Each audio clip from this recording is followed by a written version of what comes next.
अस्सलाम वालेकुम जी। सुबह सवेरे पाकिस्तान में बहुत खुशामदीद। मैं हूँ शिफा यूसुफ और मैं हूँ वैस मंगलवाला। मेरी तरफ से भी आप सबको अस्सलाम वालेकुम। खुदा का शुक्र है कि उसने हमें आज की सुबह नसीब फरमाई। और वीकेंड के बाद जब आप आते हैं तो मैं ये सोच रहा था ज़िंदगी में हमेशा क्या आप क्यों आते हैं नहीं वीकेंड के बाद? ये ठीक है कि क्यों आते, लेकिन चलो ठीक है, आएंगे तो कुछ कमाएंगे तो खाएंगे तो ज़िंदगी बिताएंगे, वरना कहाँ हमारी ज़िंदगी खाने कमाने के बगैर गुजर सकती। फिर आएंगे तो आपसे मिल पाएंगे, ये भी एक बड़ी अहम चीज़ है। लेकिन वक्त देखें हमेशा से एक ही रफ्तार से गुजरता है, सदियों से। जब से ये वक्त का सिलसिला बना है, जब से ये दुनिया बनी है, वक्त हमेशा एक ही रफ्तार से चलता आया है। वीकेंड पता नहीं क्या हो जाता है, ऐसा तेज़ गुजरता है, स्पीड बढ़ जाती है। ये क्यों होता है? आजकल टीवी और वेबसाइट्स पे उस पे आ रहा है ना, व्हाट्सएप पे आता है 1.2 1.5 की स्पीड या 1.5 की स्पीड, फिर मल्टीप्लाई बाय 2, तो ये वीकेंड पे मल्टीप्लाई बाय 2 हो जाता है। हाँ, इस कदर तेज़ चलता है, इस कदर तेज़ चलता है कि आपको बिल्कुल पता नहीं लगता कि क्या हुआ, और अचानक से आपको पता चलता है कि चलो जी कल पीर है, आना है ज़िंदगी में, आपने दोबारा से काम की तरफ राग़िब होना है। तो कुछ आपको मैं पीर के हिसाब से कुछ सोमवार की शायरी नहीं सुनाता हूँ, मैं आपको सुनाता हूँ फसाद की शायरी। अच्छा आजकल फसाद चल रहा है भाई, फसाद हो गया। आपको दिल ठंडा नहीं हुआ? इतना फसाद हुआ है इस मुल्क में, इतना हो रहा है बार बार, रोजाना की बुनियाद पे फसाद ही फसाद चल रहा है। अभी भी आपका दिल ना ठंडा हुआ? समुंदर सारे शराब होते तो सोचो कितने फसाद होते, समुंदर सारे शराब होते तो सोचो कितने फसाद होते, गुनाह ना होते सवाब होते तो सोचो कितने फसाद होते। किसी के दिल में क्या छुपा है बस खुदा ही जानता है, किसी के दिल में क्या छुपा है बस खुदा ही जानता है। दिल जो सारे बेनकाब होते तो सोचो कितने फसाद होते। मेरा ख्याल है ऐसी तीनों सिचुएशन में एक भी फसाद ना होता। थी खामोश फितरत हमारी जो बरसों निभा गए, थी खामोश फितरत हमारी जो बरसों निभा गए। हमारे मुंह में जवाब होते तो सोचो कितने फसाद होते। ये बहुत जो है वो नाजुक मरला होता है कि बहुत फसादी कैफियत में आप इस वक्त आज चल रहे हैं। वही पीर का आगाज, इन्होंने हफ्ते का आगाज बहुत ही फसादी कैफियत से किया है। हम अच्छे थे मगर सदा उनकी नज़र में बुरे ही रहे, हम अच्छे थे मगर सदा उनकी नज़र में बुरे ही रहे। हम जो सच में ख़राब होते तो सोचो कितने फसाद होते। ये है असल मामला। इतने खराब नहीं है हम जितना आपने बना के पेश किया। नहीं, मैंने क्या बना के पेश किया है? लोग तो मक्खियों की तरह आप पे चिपकते हैं जब आप कहीं बाजार में निकले, कहीं वो मुझे गाना याद है, अकेले ना बाजार जाया करो। हाँ, तो ये लोग चिपक जाएंगे, तो वो वाला मुझे याद आ गया। बाजार नहीं जाते, खबरों की तरफ चले जाते हैं। ठीक है, 60 सेकंड न्यूज़ दिखाते हैं आपको, बताते हैं कि दुनिया में क्या हो रहा है। अस्करी तनसीबात पर हमलों के मुकदमात फ़ौजी अदालत में चलेंगे, वज़ीर आज़म शहबाज शरीफ। तहरीक इंसाफ कराची के सदर आफ्ताब सिद्दीकी का पार्टी और सियासत छोड़ने का ऐलान, कौमी असम्बली से मुस्ताफ़ी। इमरान खान ने 23 मई को नैब पेशी के मौके पर अपनी गिरफ्तारी का इम्कान ज़ाहिर कर दिया। वफाकी दारुल हुकूमत इस्लामाबाद, रावलपिंडी और मरी में 22 से 26 मई तक बारिश की पेशगोई। न्यूजीलैंड की पाकिस्तान को वाइट बॉल क्रिकेट सीरीज़ की पेशकश। ईरानी सूबे सिस्तान में मुसल्लह ग्रुप से मुकाबले में 5 ईरानी सरहदी गार्ड्स हलाक। मेक्सिको में कार शो के दौरान फायरिंग, 10 अफराद हलाक। सूडान में मुल्की फ़ौज और नीम फ़ौजी बागी दस्ते के एक दूसरे पर फ़ज़ाई हमले, कतरी सिफारत खाने पर भी मुसल्लह अफराद का हमला। और मार्क ज़करबर्ग इस साल सबसे ज़्यादा कमाने वाले फ़र्द बन गए, दौलत में रवा साल 44 अरब डॉलर्स का इजाफा। अच्छा जी ये थी 60 सेकंड न्यूज़। और अब 60 सेकंड न्यूज़ के बाद अब ज़रा चलते हैं, आपको बताते हैं कि भाई दुनिया में क्या क्या कारनामे हो रहे हैं, क्या क्या जब मामला चल रहे हैं, दुनिया कहाँ कहाँ निकल गई आगे, कहाँ से कहाँ निकल गई, और हम फसादों में ही रह गए, हम फसाद में निकल रह गए हैं। सऊदी अरब की पहली खातून खलाबाज Rayyana Barnawi International Space Station ISS का सफ़र करने वाली पहली अरब खातून बन गई हैं। सऊदी अरब जहाँ पर एक ज़माने में ख़वातीन गाड़ी नहीं चला सकती, अब वो खातून जो है वो इंटरनेशनल स्पेस स्टेशन की पहली सऊदी खलाबाज बन गई है जी। एलॉन मस्क की कंपनी है SpaceX, उसका निजी मिशन बैनुल-अक़वामी खलाई स्टेशन पर रवाना हो गया, और मिशन फ्लोरिडा में नासा के कैनेडी स्पेस सेंटर से रवाना हुआ। और अमेरिका से ताल्लुक़ रखने वाले एक्सियोम ये कंपनी की जानिब से स्पेस सऊदी अरब का ये मिशन ISS के लिए रवाना किया गया, जो कि मजमूई तौर पर 4 अफराद पर मुश्तमिल है। और सऊदी अरब से ताल्लुक़ रखने वाली रियाना बरनावी वो उनके साथ अली अलकरनी है, पेगी वॉटसन है और जॉन शॉफनर हैं, ये भी इस मिशन का हिस्सा हैं। और इस मिशन के साथ जो रिसर्चर रेयाना बरनावी हैं वो खलाई सफ़र करने वाली पहली अरब खातून बन गई हैं। निजी खलाई जो मिशन है बैनुल अक़वामी खलाई स्टेशन, उस पर वो 1 हफ़्ता गुजारेगा। 1 हफ्ते के लिए वो स्पेस में रहेंगी।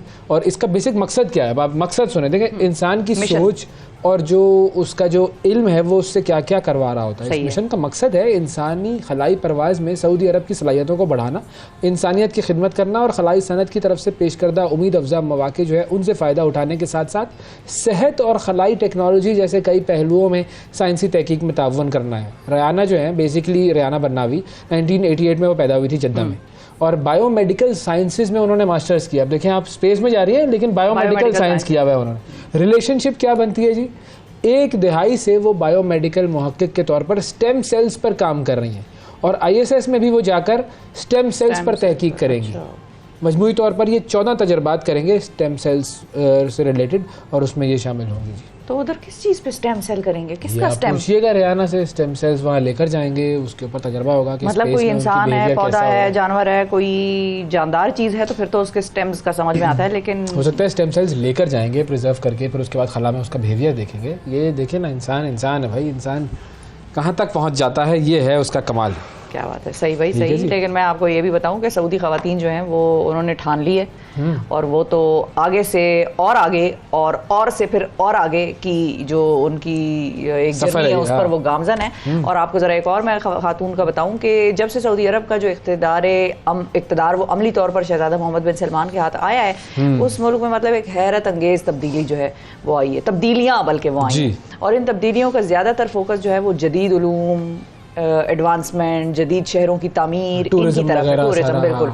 और ख़वातीन में भी जो शऊर है उसकी बेदारी का एक नेक्स्ट लेवल जो है वो अचीव हुआ है। कुछ चीज़ें ऐसी हैं जिसके ऊपर मतलब ज़ाहिर है हम कहेंगे कि भाई ये ज़रा तशवीशनाक भी है, लेकिन ओवरऑल उन्होंने अपनी सोसाइटी को चेंज किया। वो आप उस चेंज से इख्तिलाफ करें या इत्तेफाक करें वो अलग बात है, लेकिन वो जो एक आपको 180 डिग्री का जो शिफ्ट है वो नजर आएगा, एक पैराडाइम शिफ्ट है वहाँ पर। बिल्कुल। अब उनकी अहलिया जो है शहजादी सारा वो भी मैदान में आ गई है भाई, और वो साइंस और टेक्नोलॉजी का जो जदीद इदारा है वो कायम कर रही है। उनका एक विजन है और उस इदारे का नाम जो है वो उन्होंने जो है उसका नाम अलमी रखा गया है। और इस इदारे में साइंस, टेक्नोलॉजी, रियाजी, इंजीनियरिंग के साथ साथ आर्ट्स की भी तालीम जो है वो दी जाएगी। और ये इदारा रियाज में कायम किया जा रहा है और 2025 में इसका इफ्तिताह बाकायदा तौर पर हो जाएगा। इसे मोहम्मद बिन सलमान फाउंडेशन के तावन से कायम किया जा रहा है बेसिकली। और शहजादी सारा जो है उन्होंने कहा है कि ये इदारा पूरे सऊदी अरब के नौजवानों के लिए है और वो इसमें इल्म हासिल करें, अपनी मुमलिकत में अपनी मुस्तकबिल का नक्शा जो है वो खींचें और मज़ीद प्रोग्रेशन पाएँ। तो ये शहजादी सारा, प्रिंसेस सारा जो है वो मैदान में आई हैं और प्रिंसेस सारा वो प्रिंसेस सारा हो रहा है। सारा क्रेडिट जो है वो प्रिंसेस सारा को जाएगा इस प्रोजेक्ट का, क्योंकि इन्होंने देखें सब टेक्नोलॉजी के मैदान में ये दूसरी बड़ी चीज़ हो रही है। बिल्कुल। हमने भी एक ऐलान किया था हम स्पेस में बंदा भिजवाएंगे अपना, फवाद चौधरी साहब। तो फवाद चौधरी साहब अब आजकल जिस स्पेस में बैठे हुए हैं वो सही स्पेस नहीं है, वो तो ऐसी स्पेस है कि भाई वो तो टूटियां चुरा रहे हैं भाई, स्पेस क्या टूटियां चुरा रहे हैं, नहीं है ना, गलत बात है, नलके चुरा के। मतलब फवाद साहब इतनी अगर ठीक है इस हुकूमत के दौर में हमारी मईशत का एक अलग नेक्स्ट लेवल ऑफ गुर्बत एक आया है, बेकारी हम वैसे हैं, ठीक है समझ में आता है, लेकिन मतलब फवाद साहब ऐसे ना करें, मतलब इतनी गुर्बत का सिलसिला चल रहा था तो हमें बताते, हम आपके दोस्त हैं, हम इधर बैठे हैं मीडिया में तो वैसे आपके बहुत अच्छे अच्छे दोस्त हैं, तो हमें बताते हैं, हम सब मिलके आपको टूटियों का बिजनेस कोई डाल देते, कुछ इस किस्म की कोई दुकान डाल देते हार्डवेयर की, तो टूटियां ही चुराने लग गए आप। उधर आपके साथी फरोख हबीब साहब जो हैं वो पुलिस से डकैतियां कर रहे हैं। हाँ तो ये क्यों कर रहे हैं, ऐसा नहीं करना चाहिए, ये बड़ी गलत बात है। अच्छा सऊदी अरब से मैं ज़रा अमेरिका की तरफ निकल जाऊँ। ये थोड़ा जो आज ना हम इधर उधर जा रहे हैं, ज़रा ज़्यादा इधर उधर जा रहे हैं, ठीक है उसकी वजह से ज़रा एक हमें लग रहा है हमारे वीज़े बहुत सारे लग गए। यूक्रेन की जंग के बाद अमेरिका और रूस के दरमियान ये एक बड़ी इस वक्त जो कैफियत है उसको हम कहेंगे वो एक सर्द जंग की कैफियत है। और रूसी वजारत ख़ारजा ने 500 अहम अमरीकी शख्सियात की अपने मुल्क में आमद पर पाबंदी आयद कर दी। उनका बंदा ही ना भाई ये, और उन्होंने बड़े बड़े नाम उसके अंदर डाले हैं। हाँ बिल्कुल बिल्कुल। बराक ओबामा का नाम उन्होंने डाल दिया, साबिक अमेरिकी सदर का, कई अमेरिकी सेनेटर्स इस लिस्ट में शामिल हैं। इसके अलावा CNN के सहाफ़ी हैं वो एरन बर्नेट, और मुताद्दिद TV शो होस्ट्स पर भी पाबंदी आयद की गई है। हमारा तो नाम नहीं है उसमें, अमेरिका में नहीं है आप शिफा। अच्छा, आपका जो है ना तवाज़ुन बैलेंस सही नहीं कुर्सी का। आपने सुबह सुबह फसाद से शुरू किया है, कहाँ मेरा बैलेंस ठीक रहे। बता रहा हूँ ना आपको कि ये क्या है। रूस की वजारत खारजा ने अपने बयान में ये कहा है कि अमेरिका को ये बताने का वक्त आ गया है कि रूस के खिलाफ किसी भी किस्म के हमले का सख्त रद्द-ए-अमल आएगा। अच्छा, इससे पहले अमेरिका ने कई रूसी सहाफ़ियों को वीज़ा देने से इनकार किया था। हाँ, ये उस तरफ पहले शुरुआत हो चुकी थी। बिल्कुल बिल्कुल। उसके जवाब में फिर रूसी हुकूमत ने एक गिरफ्तार अमरीकी सहाफ़ी तक कौंसलर की रसाई की दरख्वास्त मुस्तरद कर दी थी। तजियाकार जो हैं वो ये कहते हैं कि दो बड़ी ताकतों के दरमियान ये बढ़ती हुई सर्द जंग किसी भी वक्त आलमी अमन को ख़तरे में डाल सकती है। और ये वाकई ये तशवीश में ही मुब्तला होता है इंसान, क्योंकि ये दो ममालिक ऐसे हैं कि जो कि अमेरिका ज़ाहिर है इस वक्त एक बहुत ज़्यादा स्ट्रॉन्ग पोजीशन में है। इकनॉमिकली तो खैर वो इतना नहीं है, ऐसा नहीं है, लेकिन ये कि ज़ाहिर है उसकी इकॉनमी बहुत बड़ी है। फिर डॉलर होल्ड है दुनिया में। उसके बाद जो मिलिट्री पावर है वो बहुत ज़्यादा है। अच्छा, उसका ट्रेड बहुत से ममालिक से बड़ा ट्रेड है, बहुत बड़ा ट्रेड है। पाकिस्तान का भी सबसे बड़ा वो ट्रेडिंग पार्टनर है, तो इस तरह से भी वो लेवरेज हासिल कर रहा होता है मुख्तलिफ ममालिक। लेकिन रशिया जो है वो छोटा तो है, लेकिन चूंकि वहाँ पर प्यूटिन है तो वो प्यूटिन साहब की जो एक मेंटालिटी है वो बड़ी स्ट्रॉन्ग मेंटालिटी है। और वो अपने आप को वो उस वक्त से जब से वो यूएसएसआर था और उसके बाद वो टूटा, तो वो अपने आप को एक सुपर पावर के तौर पर ही देखते हैं। गो के वो मुल्क टूट गया, लेकिन अब जितना भी रूस जो बचा हुआ है उसके अंदर भी माइंडसेट वही है कि हम झुकेंगे नहीं जी, हमने अमेरिका के सामने झुकना नहीं है। हमारी अपनी एक अलग शनाख्त है, हमारा अपना एक एटीट्यूड है और हम अपने तरीके से दुनिया में जिंदा रहेंगे। अच्छा, रूस भी बड़े हद तक लेवरेज हासिल कर लेता है तेल और गैस के हवाले से। जब ये जंग छिड़ी तो पाकिस्तान के तो वजीर आजम उस वक्त के जो थे वो उधर मौजूद थे रशिया में। अब हुआ क्या था कि जब वो वापस आए तो पाकिस्तान की अनप्रेसिडेंटेड तरीके से पाकिस्तान में जितने एम्बेसडर सफ़ीर वगैरह मौजूद थे दूसरी ममालिक के, उन्होंने एक लेटर इशू कर दिया या वो मंजर आम पर आ गया हमारी हुकूमत के खिलाफ कि भाई आपने क्या किया, आपने रूस से जंग जो है वो वहाँ पर हो रही थी, आपने कंडेम क्यों नहीं किया, फलाना ढिमकाना। और उसके बाद फिर जो यूरोप था, बरतानिया था, इन सब ने भी ज़ाहिर है आवाज़ शोर तो बड़ा मचाया। लेकिन at the end of the day they had to come to their table, Russia's table, कि भाई हमें तेल दे दो, हमारी भी एनर्जी का बड़ा क्राइसिस है। बरतानिया में एनर्जी की प्राइसेस जो है वो आसमान से बातें कर रही हैं। यूरोप भी इसी तरह जो है वो हालात उधर भी बड़े ख़राब हैं। तो रूस को झुकना नहीं पड़ा। वो सारे जो शोर मचा रहे थे वो सारे झुक के घुटनों के बल आ गए रूस के हवाले से कि भाई तेल और गैस तो हमें चाहिए। तेल निकल गया दुनिया का इस चक्कर में। अच्छा, अमेरिका से अब हम जा रहे हैं जरा बरतानिया की तरफ। बिल्कुल, और बरतानिया भी आपको जरा ले जाएं वहाँ। पाकिस्तानी नजाद वहाँ पर सादिक खान जो मेयर है लंदन के मेयर, जब वो बने थे तो पाकिस्तानी तो खुश हो गए थे कि भाई हमारा बंदा आ गया है, हमारा और छा जाएगा जी, आ गया तो छा गया, सादिक खान आ गया। और मजे की बात ये इंटरेस्टिंग चीज़ ये है कि अभी जब ऋषि सुनक का जो होना था ना ये इंतखाब प्राइम मिनिस्टरशिप के लिए बरतानिया के, तो वहाँ पर भी जो पाकिस्तानी एमपीज थे उन्होंने ऋषि सुनक को जो है वो अच्छा खासा सपोर्ट दिया था। उनका ख्याल था कि शायद ग्राई है तो थोड़ा सा फेवर करेगा। कभी कहाँ से वो तो नहीं, मतलब उस तरफ एक ही उसके रेस के है ना दोनों। अच्छा, तो खैर ये था सारा सिलसिला। लेकिन आपको जरा बता दें सादिक खान जो है, मैं थोड़ा सा बताना शुरू करूं, उन्होंने अपने डिप्रेशन के हवाले से, उन्होंने बेसिकली डिप्रेशन क्यों हुआ, कत्ल की धमकियां उनको मिल रही थी जी, जान से मारने की धमकियां मिल रही थी उनको। सादिक खान साहब को ये इंकशाफ हुआ है कि सादिक खान साहब को उन्होंने बेसिकली जो गार्जियन जो एक इदारा है उसको इंटरव्यू दिया, तो उन्होंने वहाँ पर ये बात की और उन्होंने बताया कि धमकियों की वजह से उनकी सिक्योरिटी वैसी ही है जैसी कि बरतानवी वजीर आज़म या बादशाह को मिलती है। हाँ, लेकिन उन धमकियों की वजह से उनकी जहनी सेहत जो है वो वैसी नहीं रही जो एक आम आदमी की या एक आम पॉलिटिशियन की वहाँ पर होती है। वो उससे अच्छा खासा मुतासिर हुए हैं। वो अपने एक डॉक्टर दोस्त से मशवरा करते रहते हैं और सादिक खान अगले बरस तीसरी बार मेयर के लिए इंतखाबात में हिस्सा लेने भी जा रहे हैं। तो भाई छोड़ दे ना, बोले मैं नहीं कर रहा हूँ, मैं पावर इज पावर। ये कल फाद हुसैन साहब जो है हमारे पाकिस्तान के जो बड़े मायानाज लिखारी है, उन्होंने एक ट्वीट में कहीं पावर इज पावर का जुमला लिख दिया। कल से सारे उन पे पल पड़े, पावर इज पावर क्या मतलब है आपका फाजा। लेकिन खैर ये एक अलग पैराई में हम निकल जाएंगे डिमेंशन में। लेकिन जो सादिक खान है उन्होंने ये बताया कि पहले कोरोना के लॉकडाउन से भी वो बहुत ज़्यादा मुतासिर हुए थे। अब धमकियों ने मजीद ज़हनी मसाइल जो है उनको जन्म दिया है। और उन्होंने इंटरव्यू में ये भी बताया कि बरतानिया में मुनासिब कीमत पर मकान लेना मुहाल हो चुका है। यही वजह, महंगाई का भी उन्होंने साथ ही जिक्र कर दिया, यही वजह है कि उनकी जो बेटियां हैं उनके साथ रह रही हैं। अदरवाइज तो वहाँ पर सिलसिला ये होता है कि आप एक वक्त के बाद पढ़ाई में और जॉब वगैरह में निकल जाते हैं और फिर अपने घर से कई बार शिफ्ट हो जाते हैं, किसी दूसरे शहर चले जाते हैं। तो इनकी बेटियां बच्चियां जो हैं वो इनके साथ ही रह रही हैं। अच्छी बात है ना, ये अच्छी बात है कि साथ रह रही हैं भाई। ये तो आपका बोझ पड़ गया होगा ना उन पे, बोझ पड़ गया होगा उन पे। बेटी बोझ अगर हो तो फिर तो बंदा बोझ ऐसी पड़ बात गया करें होगा, ना। वो नौकरियां नहीं कर सकती होंगी। अच्छा, लंदन शहर, हमें तो यहाँ बैठ के लगता है ना सारी चीजें बड़ी आसान है। लंदन भी इतना बड़ा शहर है कि आप एक सिरे से दूसरे सिरे में ट्रैवल करें तो आपको 2.5-3 घंटे तो कहीं नहीं गए आपके। कोई बात नहीं, तो इतना तो ये कराची में भी हो जाता है।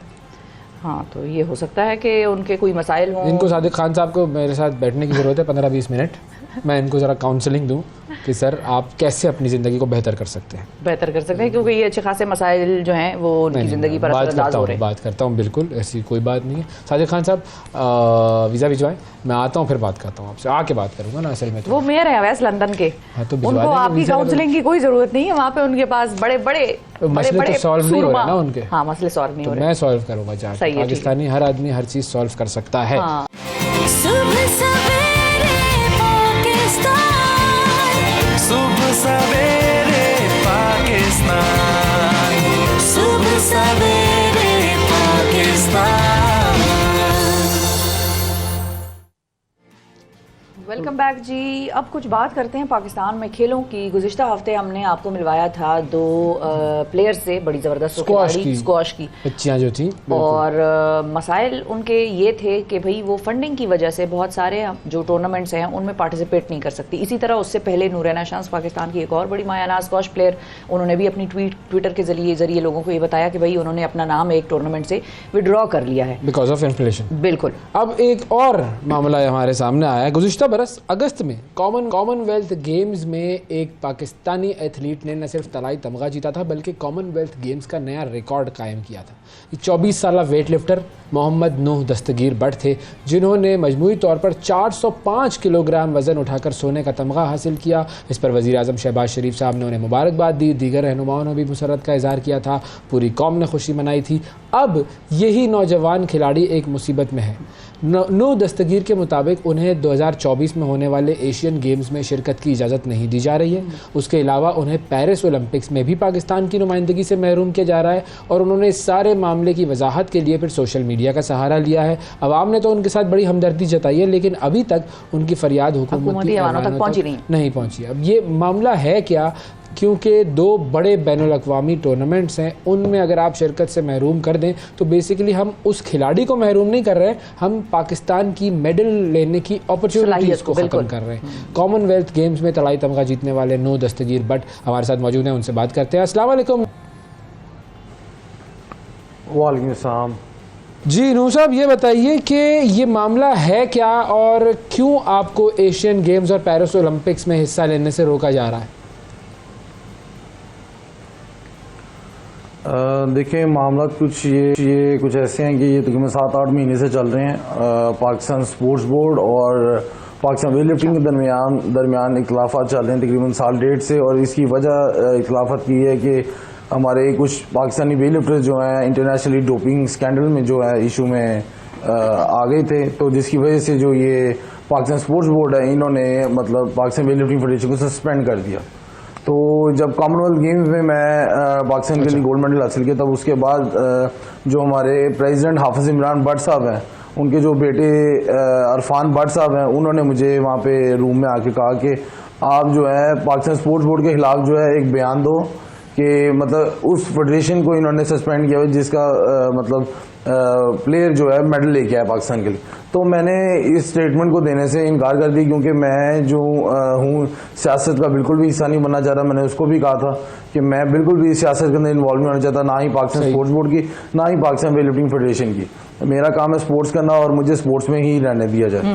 लेकिन उसके बाद से इन्होंने मुझे मतलब पॉइंट आउट कर लिया और मतलब फिर लगातार मेरे पे ये 6-7 महीने हो गए ये तकरीबन एलिगेशंस वगैरह कर रहे हैं, और लगातार मतलब और कोई प्रूफ और कोई दलील नहीं इनके पास। ये ओपनली न्यूज़ में मैंने आकर कहा कि ये अगर एक भी प्रूफ बात कर दें तो मैं for ever life time ban भी लूँगा और पूरी कौम से जो है माफ़ी भी मांगूंगा।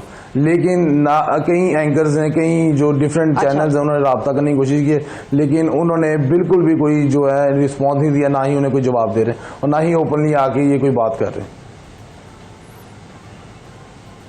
तो कोई आपकी उनके साथ बैठक हुई, किसी किस्म का कोई डायलॉग हुआ, कोई मीटिंग हुई, या आपने कोई लीगल एक्शन इनके खिलाफ लेने के बारे में सोचा? बिल्कुल भी नहीं, मेरी ना इनके साथ कोई सीटिंग हुई। इवन के वापडा ने कोशिश की है कि मैं इनके साथ सीटिंग हमारी हो जाए। वापडा ने इनको इवन के अपने ऑफिस में इनवाइट किया था, लेकिन ये लोग वहाँ पे भी नहीं आए। अगले दिन लेटर ज़रूर आया है कि ये जो नेगेटिव पर्सन, जो मेरे फादर को इन्होंने कहा कि नेगेटिव जो माइंड के लोग हैं इन्हें स्पोर्ट्स से जो है दूर रखा जाए। अब ये नेगेटिव माइंड किसको कह रहे हैं? जिसने मतलब देखें कि इन्होंने पाकिस्तान का मतलब प्लेयर्स का पूरी दुनिया में मजाक बना दिया है कि जो बंदा अगस्त में कॉमनवेल्थ गेम में गोल्ड मेडल ले रहा है, 3 रैकेट भी कर रहा है, और मार्च में हुकूमत पाकिस्तान उसे प्राइड ऑफ परफॉर्मेंस से भी नवाज रही है, ठीक 1 महीने बाद उसे बताया जा रहा है कि वो नेशनल गेम में हिस्सा नहीं ले सकता। मतलब इनको किसी चीज़ का खौफ नहीं है। मतलब ये मैं तो कहूँगा कि दहशतगर्दी कर रहे हैं। मैं मतलब बल्कि अपील करता हूँ। अच्छा नूह, मुझे बताइएगा कि जैसे आपने डोपिंग का जिक्र किया पाकिस्तान से, जिसकी वजह से ये सारा इशू बना है। जी, मैं इस पे थोड़ा सा डेप्थ में जाना चाहूँगा आपसे। मुझे पहले ये बताएं कि क्या पाकिस्तान में ये जो वेट लिफ्टिंग के खिलाड़ी हैं वहाँ उनमें डोपिंग का और इस तरह के जो ममनुआ अद्वियात हैं वो लेने का रिवाज है? जी बिल्कुल, ये फेडरेशन खुद देती है। इनका जो बेटा अरफान भट्ट है वो खुद लड़कों को जो है ड्रग्स वगैरह देता है, और इवन के इनके अपने जो क्या कहते हैं लड़के हैं वो क्या कहते हैं ड्रग्स में पकड़े गए, इनके अपने पकड़े गए हैं। दूसरी किसी भी पाकिस्तान की क्लब्स के लड़के नहीं पकड़े गए। जो इनके पास ट्रेनिंग करते थे वो पकड़े गए हैं और वो ही बैन हुए हैं। नूह, मुझे ये बताइएगा, आपने कहा कि जी डोपिंग जो है वो होती है, ममनुआ अद्वियात इस्तेमाल करते हैं पाकिस्तान के वेट लिफ्टर्स, और जो फेडरेशन के लोग हैं वही उनको दे रहे होते हैं। अब जब वो लोग ये अद्वियात इस्तेमाल करते हैं तो चले वो पाकिस्तान में तो अगर उनका कोई डोप टेस्ट हो या ना हो, लेकिन इंटरनेशनली वो जाएंगे तो डोप टेस्ट तो उनका होगा, तो वो पकड़े जाएंगे। तो फिर इससे फिर वो कैसे निपटते हैं? देखें, उनका जो बेसिकली जो काम होता है वो ये होता है कि पाकिस्तान से सिर्फ सिलेक्ट होना है और वहाँ पे जाके जो है हमने सैर सपाटे करने हैं। तो क्योंकि बिल्कुल ये दवाइयाँ जो ली जाती हैं इनका तोड़ भी हो जाता है, तो ये उतनी देर में उसका तोड़ भी कर लेते हैं और परफॉर्मेंस फिर इनकी वहाँ पे जाके 0 हो जाती है। पाकिस्तान में तो ये परफॉर्मेंस कर लेते हैं, लेकिन फिर जब इंटरनेशनली जब ये जाते हैं तो इनकी परफॉर्मेंस 0 होती है। 12वें नंबर पे फिर ये आ रहे होते हैं, और फिर इनको कोई पूछने वाला था, क्योंकि इनके अपने ही लड़के होते हैं, इनके अपने ही बेटे होते हैं। इवन के जो साहब का जो सेक्रेटरी रहे हैं उनके तो अपने 3 जो बेटे हैं वो क्या कहते हैं इस वक्त बैन है। तो फिर आपने ये मतलब आप तो इस बात को इंडोर्स कर रहे हैं ना कि जो पाबंदी लगी है वो सही लगी है पाकिस्तान स्पोर्ट्स बोर्ड की तरफ से? बिल्कुल, इसमें मेरी कोई दो राय नहीं होगी, क्योंकि पाकिस्तान स्पोर्ट्स बोर्ड जो है बेशक हक पे खड़ा हुआ, लेकिन अगर मैं देखूं कि IWF जो इंटरनेशनल वेटलिफ्टिंग फेडरेशन है वो रिकॉग्नाइज लेकिन इसी फेडरेशन को कर रही है, क्योंकि जब तक कोई फैसला नहीं आ जाता इंटरनेशनली तो मुझे इनके साथ ही चलना होगा, क्योंकि ओलंपिक्स में ज़्यादा देर नहीं है, तकरीबन सिर्फ 1 साल रह गया ओलंपिक्स में, और बिल्कुल थोड़ा सा टाइम रह गया। तो पाकिस्तान स्पोर्ट्स बोर्ड वालों से आपकी कोई बात हुई या स्पोर्ट्स मिनिस्टर से कोई बात हुई, किसी तरीके से इसको सेटल करने का कोई रास्ता निकल रहा है? देखें, अभी तक मुझसे किसी ने भी रब्ता नहीं किया, और ना ही पाकिस्तान स्पोर्ट्स बोर्ड ने किया, ना ही पंजाब स्पोर्ट्स बोर्ड ने किया, ना ही PO ने किया। किसी बंदे ने अभी तक मुझसे कोई रब्ता नहीं किया, और इवन की तरफ से तो अक्सर चीजें नहीं होती ना, हम सॉल्व करने की भी कोशिश नहीं रब्ता नहीं किया। आपने किया है, मैंने इनको काम तो आपका है ना। मैंने 8 महीने पहले 10 अक्टूबर को पाकिस्तान ओलंपिक एसोसिएशन को, पाकिस्तान वेटलिफ्टिंग फेडरेशन को और पाकिस्तान स्पोर्ट्स बोर्ड को ईमेल लिखी थी कि मुझे PO हाउस बुलाया जाए और मुझे वहाँ पे बिठा के इनके साथ मीटिंग करवाई जाए। जो मसला चल रहा है, मैं ये जो एलिगेशन मेरे पे लगा रहे हैं कि मैं किसी भी इंटरनल कमेटी के साथ नहीं हूँ, इन्होंने मुझे उस ईमेल का जवाब नहीं दिया। मेरे पास रिटर्न में मौजूद है, मेरे पास मेरा प्रूफ मौजूद है, मुझे उस ईमेल का जवाब नहीं आया। सही है। आप जो स्पोर्ट्स मिनिस्टर हैं पंजाब के वहाब रियाज साहब, उनसे आपने राब्ता करने की कोशिश की? देखें, ये अभी ये 3-4 दिन का ही वकूआ हुआ है। मतलब ओपनली मैं क्योंकि मैं पब्लिक प्रॉपर्टी हूँ, तो मैंने कहा कि जब पब्लिक के सामने ही रखना चाहिए सब कुछ, तो मैंने अब ये आवाज़ उठाई है। तो मुझे उम्मीद है कि वहाब रियाज साहब भी ये मेरी आवाज़ उन तक पहुँचेगी। इवन कि मैं तो चाहता हूँ ऊपर तक और पहुँचे कि ये सख्त से सख्त इनके खिलाफ जो है एक्शन लिया जाए, क्योंकि कई प्लेयर्स इन्होंने जो है इसी तरह बेबुनियाद जो है उन्हें बैन कर दिया हुआ है, और वो बेचारे जो है ना बेरोजगार हो गए, अपने करियर से भी हो गए हैं और जॉब से भी हो गए हैं।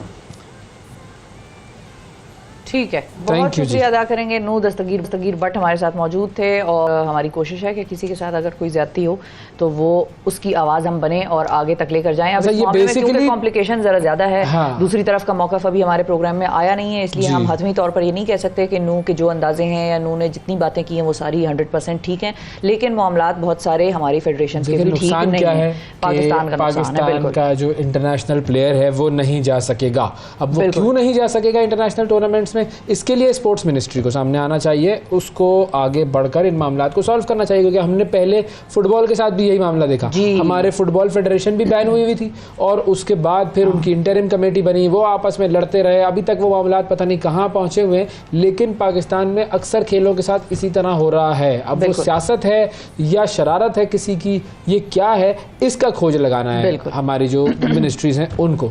और चूंकि ये ज़ाहिर है अब इंटरिम गवर्नमेंट चल रही है तो इनको ज़ाहिर है काम तो इनका इलेक्शन करवाना होता है, लेकिन बाकी सारे काम भी चलाने हैं, तो इन कामों के अंदर भी आपको पढ़ना चाहिए और ज़रा देखना चाहिए कि इनका मसला है क्या। जी आगे बढ़ते हैं जी, टिकटॉक की तरफ आपको लेकर चलते हैं। टिकटॉक वो ऐप है, मैं आपको बताती हूँ, टिकटॉक से फ़ायदे भी हो रहे हैं लोगों को। वीडियो देखनी है लोगों को, और नहीं वीडियोस तो हम देखते ही रहते हैं टिकटॉक वगैरह पे, कोई ना कोई वायरल हुई पड़ी होती है रोज़ाना। लेकिन टिकटॉक वो ऐप है जिसने मुख्तसर दौरानिए की वीडियोज़ का ट्रेंड जो है वो शुरू किया। और अब तमाम सोशल मीडिया प्लेटफॉर्म्स ने ये छोटी रील्स और 30 सेकेंड्स और 90 सेकेंड्स की जो रील्स हैं उनको फॉलो करना शुरू कर दिया, ये ट्रेंड फॉलो कर रहे हैं। टिकटॉक ने फलाही कामों के शोबे में भी कदम रख दिया है और टिकटॉक ने गुज़िश्ता बरस, जिसको हम कहते हैं ना कि एक एग्ज़ाम रेडी प्रोग्राम जो है वो शुरू किया था, जिसके तहत केमिस्ट्री, फिज़िक्स और मैथ्स पर मुश्तमिल जो 500 ज़ायद वीडियोज़ हैं वो अपलोड की गई और ये प्रोग्राम पाकिस्तानी नौजवानों के लिए था और बहुत मकबूल हुआ।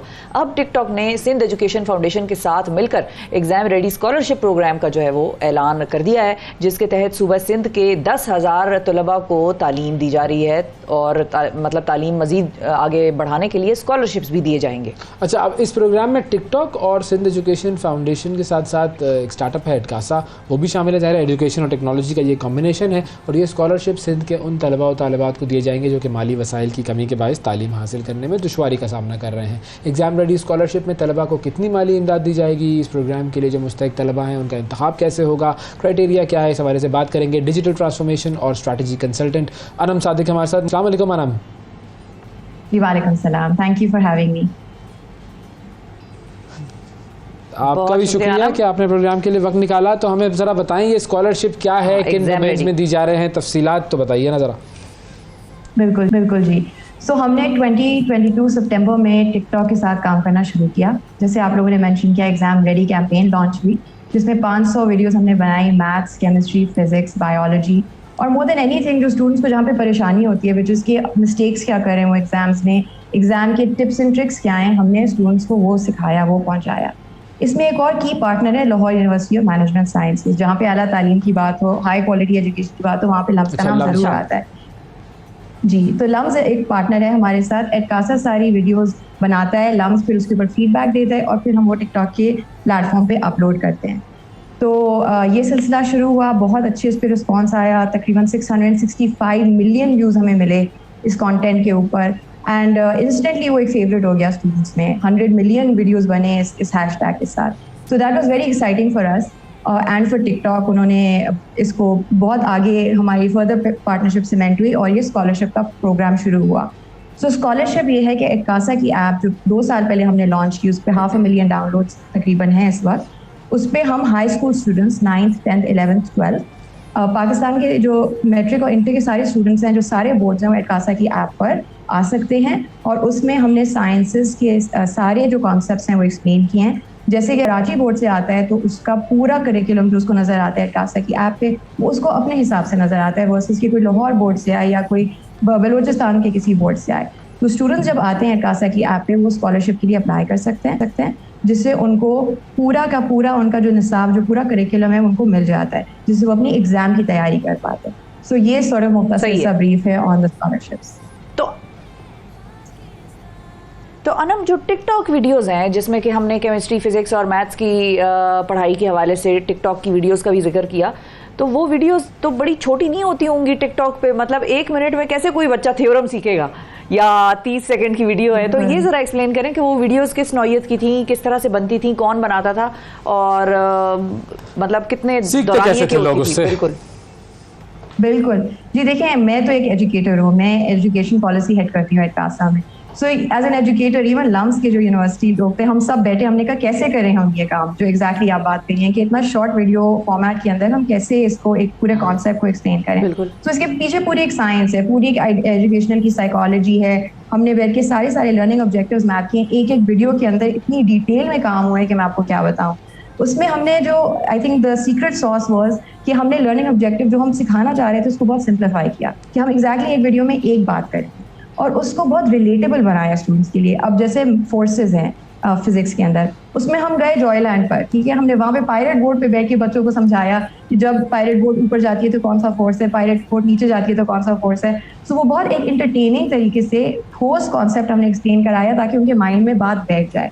एंड दैट इज व्हाई इतना सक्सेसफुल रही ये सारी campaign, because students could relate to it. अच्छा, हमारे साथ एक कॉलर भी है, अली, उनसे बात करते हैं। अस्सलाम वालेकुम अली। वालेकुम अस्सलाम जी अली, बताइए क्या सवाल करें? मेरा बस छोटा सा सवाल है मैम से कि क्या इससे तमाम स्टूडेंट्स फायदा हासिल कर सकते हैं, स्पेसिफिकली जो टिकटॉक से मुंसलिक हैं वो फायदा हासिल कर सकते हैं? हाँ, टिकटॉक से बिल्कुल सही है। मुंसलिक स्टूडेंट से मतलब जो टिकटॉक की ऐप पर ना हो, इनका पूछ रहे हैं आप? जी बिल्कुल। अच्छा ठीक है। जी अनम, बताइए बताइए भाई, ये टिकटॉक पर नहीं है वो कैसे, वो क्या इससे फायदा हासिल कर सकते हैं? बिल्कुल जी, स्कॉलरशिप जो है वो एडकासा की ऐप के ऊपर है। सो आप एडकासा की ऐप डाउनलोड करें, उसमें आप अपना डिटेल्स डालेंगे, आप अपना बोर्ड सेलेक्ट करेंगे, अपना ग्रेड सेलेक्ट करेंगे, उसके बाद आपके पास एक होम पेज आपकी लर्निंग जर्नी से मैप्ड होगा। उसके नीचे एक बटन है अप्लाई स्कॉलरशिप, आप वो दबाएंगे, उसमें कुछ क्वेश्चंस हैं वो आपने फिल करना है और एक्चुअली वो Lahore university of management science को जाता है। लम्स जो है वो सिलेक्ट करता है कि किसको स्कॉलरशिप मिलेगी बेस्ड ऑन के जी जेंडर क्या है, ज्योग्राफी क्या है, क्योंकि हम चाहते हैं कि पूरे पाकिस्तान से रिप्रेजेंटेशन हो और स्पेशली जो पासमानदा इलाके हैं वहाँ के स्टूडेंट्स को ज़्यादा से ज़्यादा रसाई हो इन स्कॉलरशिप्स की। तो इवन अगर आप टिकटॉक के यूजर नहीं है तब भी आप स्कॉलरशिप्स को अप्लाई कर। अब इसका क्राइटेरिया क्या है? सो इसका क्राइटेरिया जो है ना वो लम्स ने डिटरमिन किया है। इसमें जैसे मैंने कहा कि हम ज़्यादा से ज़्यादा बच्चों को रीच करना चाहते हैं जो स्पेशली डिसएडवांटेज कम्युनिटी से हों।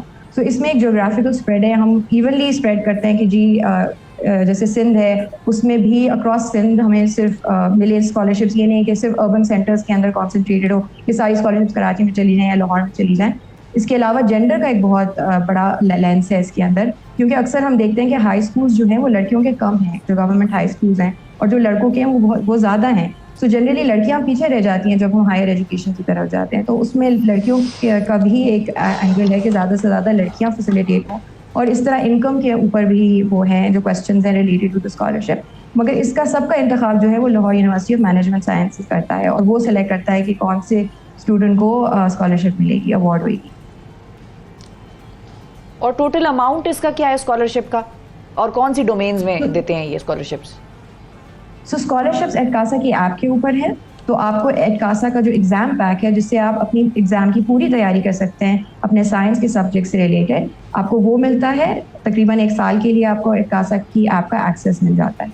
तो इसमें आप अपनी पूरी एग्ज़ाम की तैयारी करते हैं एंड अल्हम्दुलिल्लाह हमारे यूज़र्स हैं वेरी हैप्पी, और वो दिखाते हैं कि किस तरह उनकी एजुकेशन में हेल्प हुई है, उनके मार्क्स इंप्रूव हुए हैं बाय यूजिंग दी स्कॉलरशिप्स।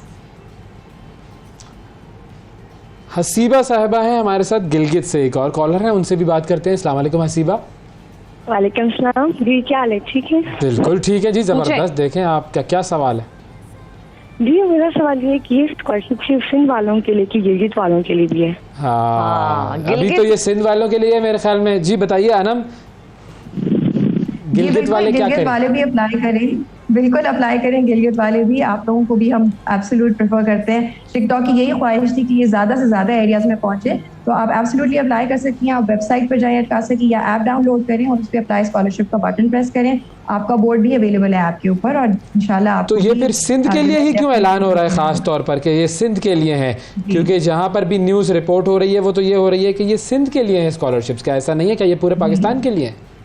बिल्कुल, पूरे पाकिस्तान के लिए 18,000 स्कॉलरशिप्स हमने अवार्ड कर दी थी जनवरी में। जो आप सिंध की बात करें वो एक रीसेंट पार्टनरशिप हुई है, जब सिंध गवर्नमेंट ने अप्रोच किया, उन्होंने कहा कि हमारे बच्चों को भी फ़ायदा होगा और से ज़्यादा सो टिकटॉक ने बहुत जेनरसली 10,000 एक्सटेंड की scholarships to the Sindh education foundation. That's why आजकल वो न्यूज़ में है। और सिंध एजुकेशन फाउंडेशन ने भी बहुत जल्दी इसके ऊपर मूव किया और ज़्यादा से ज़्यादा बच्चे अपने पाइपलाइन में लेकर आए ताकि वो फ़ायदा उठाएं इसका, मगर ये नेशन वाइड है।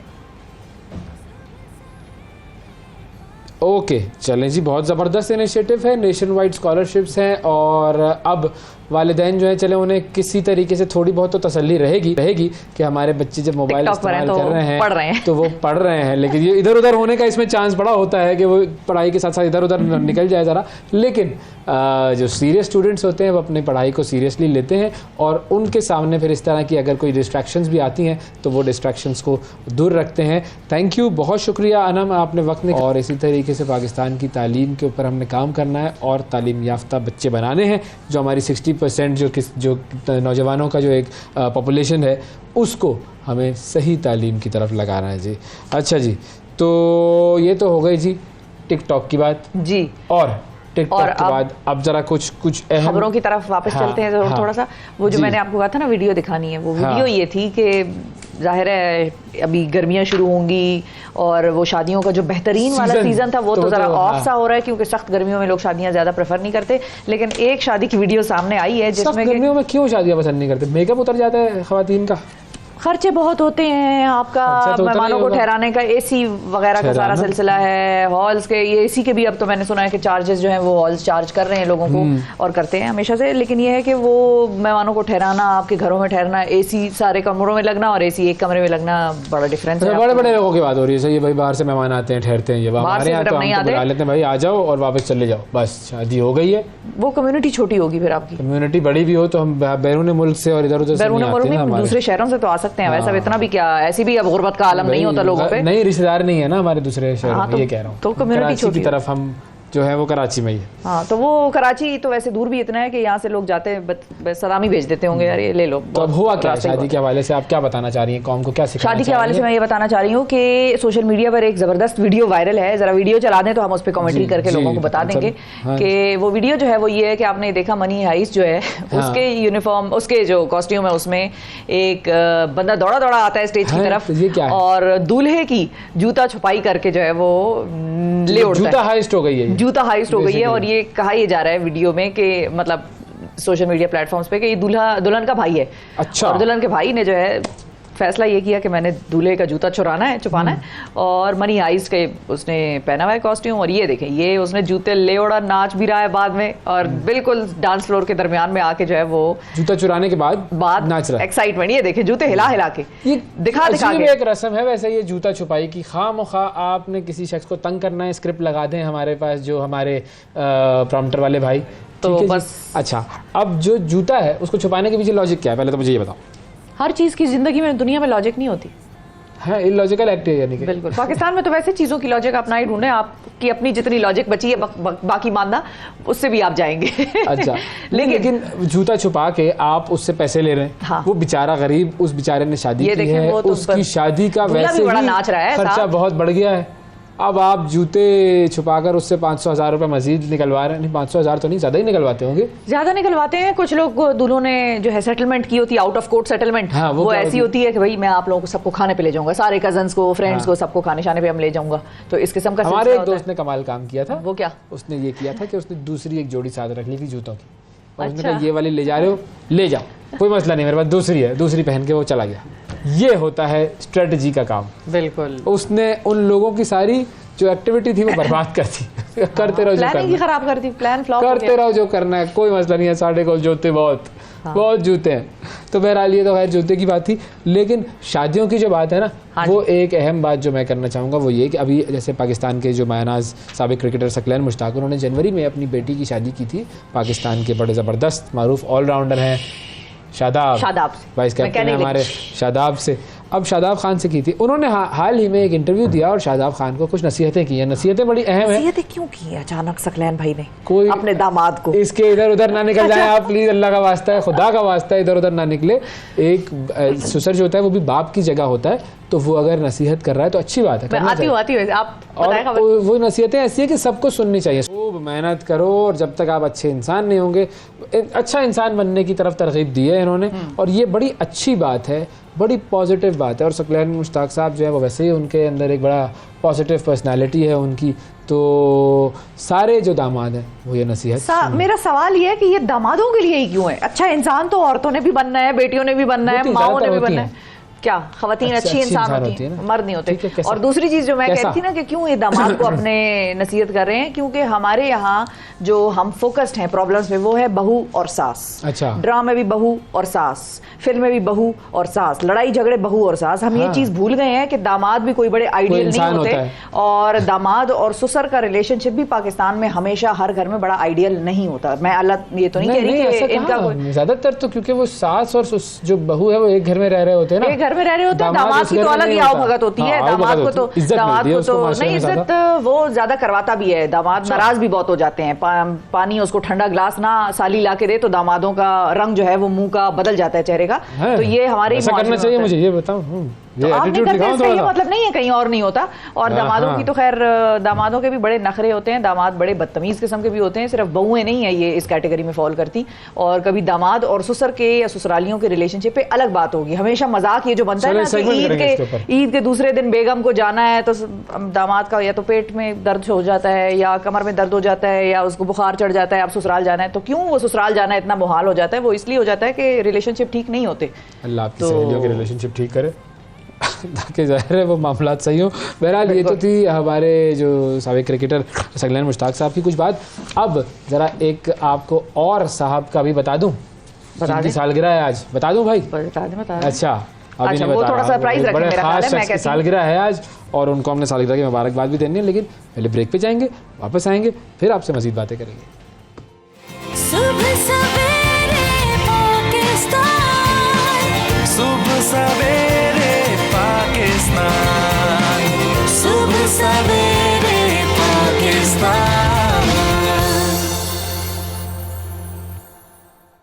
वेलकम बैक जी। 2018 में जब ट्रांसजेंडर एक्ट मंजूर हुआ था तो उस वक्त कुछ ज़्यादा उसके ऊपर शोर नहीं हुआ था, लेकिन उसके बाद उस वक्त तो मीडिया में भी खामोशी थी। फिर उसके बाद 2021 में जमात इस्लामी के सेनेटर मुश्ताक अहमद साहब ने इसमें कुछ तरामीम पेश की और उसके बाद फिर सोशल मीडिया पर एक हंगामा शुरू हुआ और लोगों को अंदाज़ा हुआ कि ये बिल है क्या और कहता क्या है और किस तरीके से इसमें ऐसे बहुत सारे एतराज़ात हैं जो कि माशरे में बिगाड़ और ख़राबी का सबब बन सकते हैं। फिर ये मामला वफाकी शरई अदालत पहुँचा और अब वफाकी शरई अदालत ने फैसला दिया है और इस फैसले में ये कहा गया है कि इस बिल की काफ़ी शक़ें ऐसी हैं जो कि दीन इस्लाम के मुनाफी हैं और उन्हें तब्दील होना चाहिए। सेनेटर मुश्ताक साहब आज हमारे साथ मौजूद हैं, उनसे हम बात करते हैं वफाकी शरई अदालत के इस फैसले के हवाले से। अस्सलाम वालेकुम सर। वालेकुम सलाम। बहुत शुक्रिया सर, आपने वक्त निकाला और बहुत शुक्रिया कि आपने वो बिल टाइमली पढ़ लिया, वरना तो हम पास भी कर बैठे थे और हमने तो तसल्ली इत्मीनान कर ली थी कि ये मामला हल हो गया। तो अब ये फैसला है, इसमें क्या क्या बताए गए?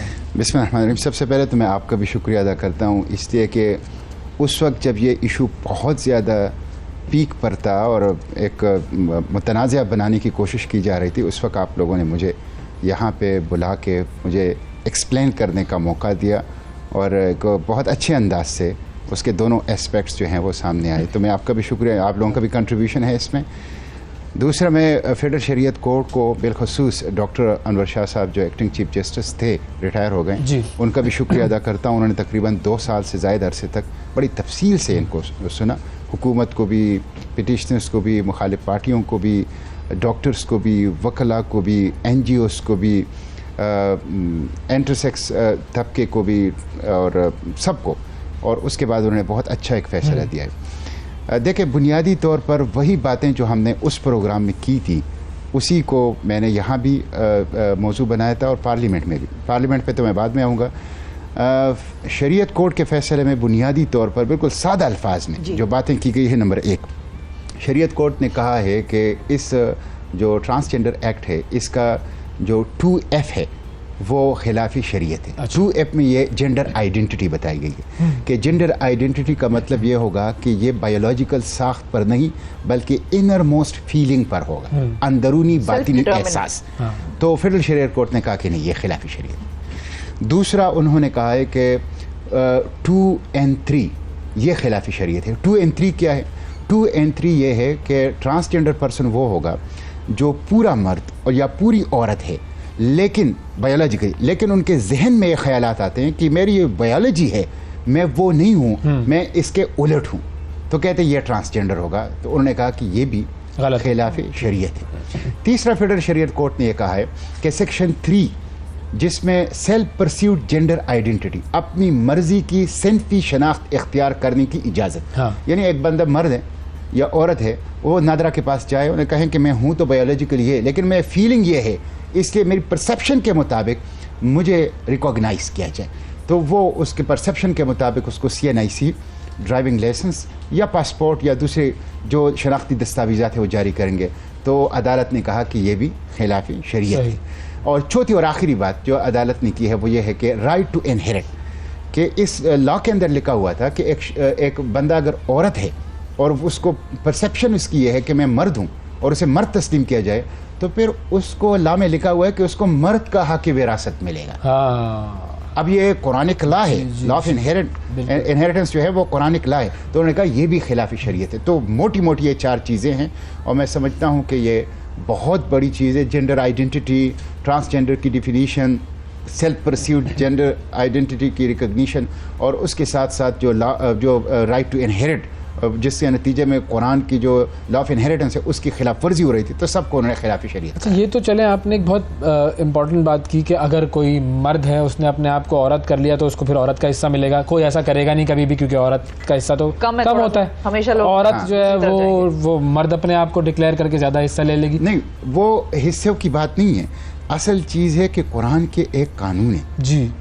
कुरान का एक उसकी खिलाफ वर्जी हो रही है। हाँ, बिल्कुल। ये तो बात की बात है, माली मनफियत सोशली जो हमारे और उसके फिर हाँ सोशली जो ये फिर सोशल डिलेमा है ना हमारा कि वो प्रॉब्लम उसके दूसरे नुकसान होते हैं। अच्छा, एक और बहुत अच्छा हुआ, लोग कहते हैं कि ये एक प्रोपेगेंडा करते हैं ना कि इसके वो लोग कहाँ जाएंगे। अच्छा, अदालत ने अपने फैसले में ये भी कहा कि जो सेक्शन 3 की 1 है इंटरसेक्स, वो बिल्कुल ठीक है।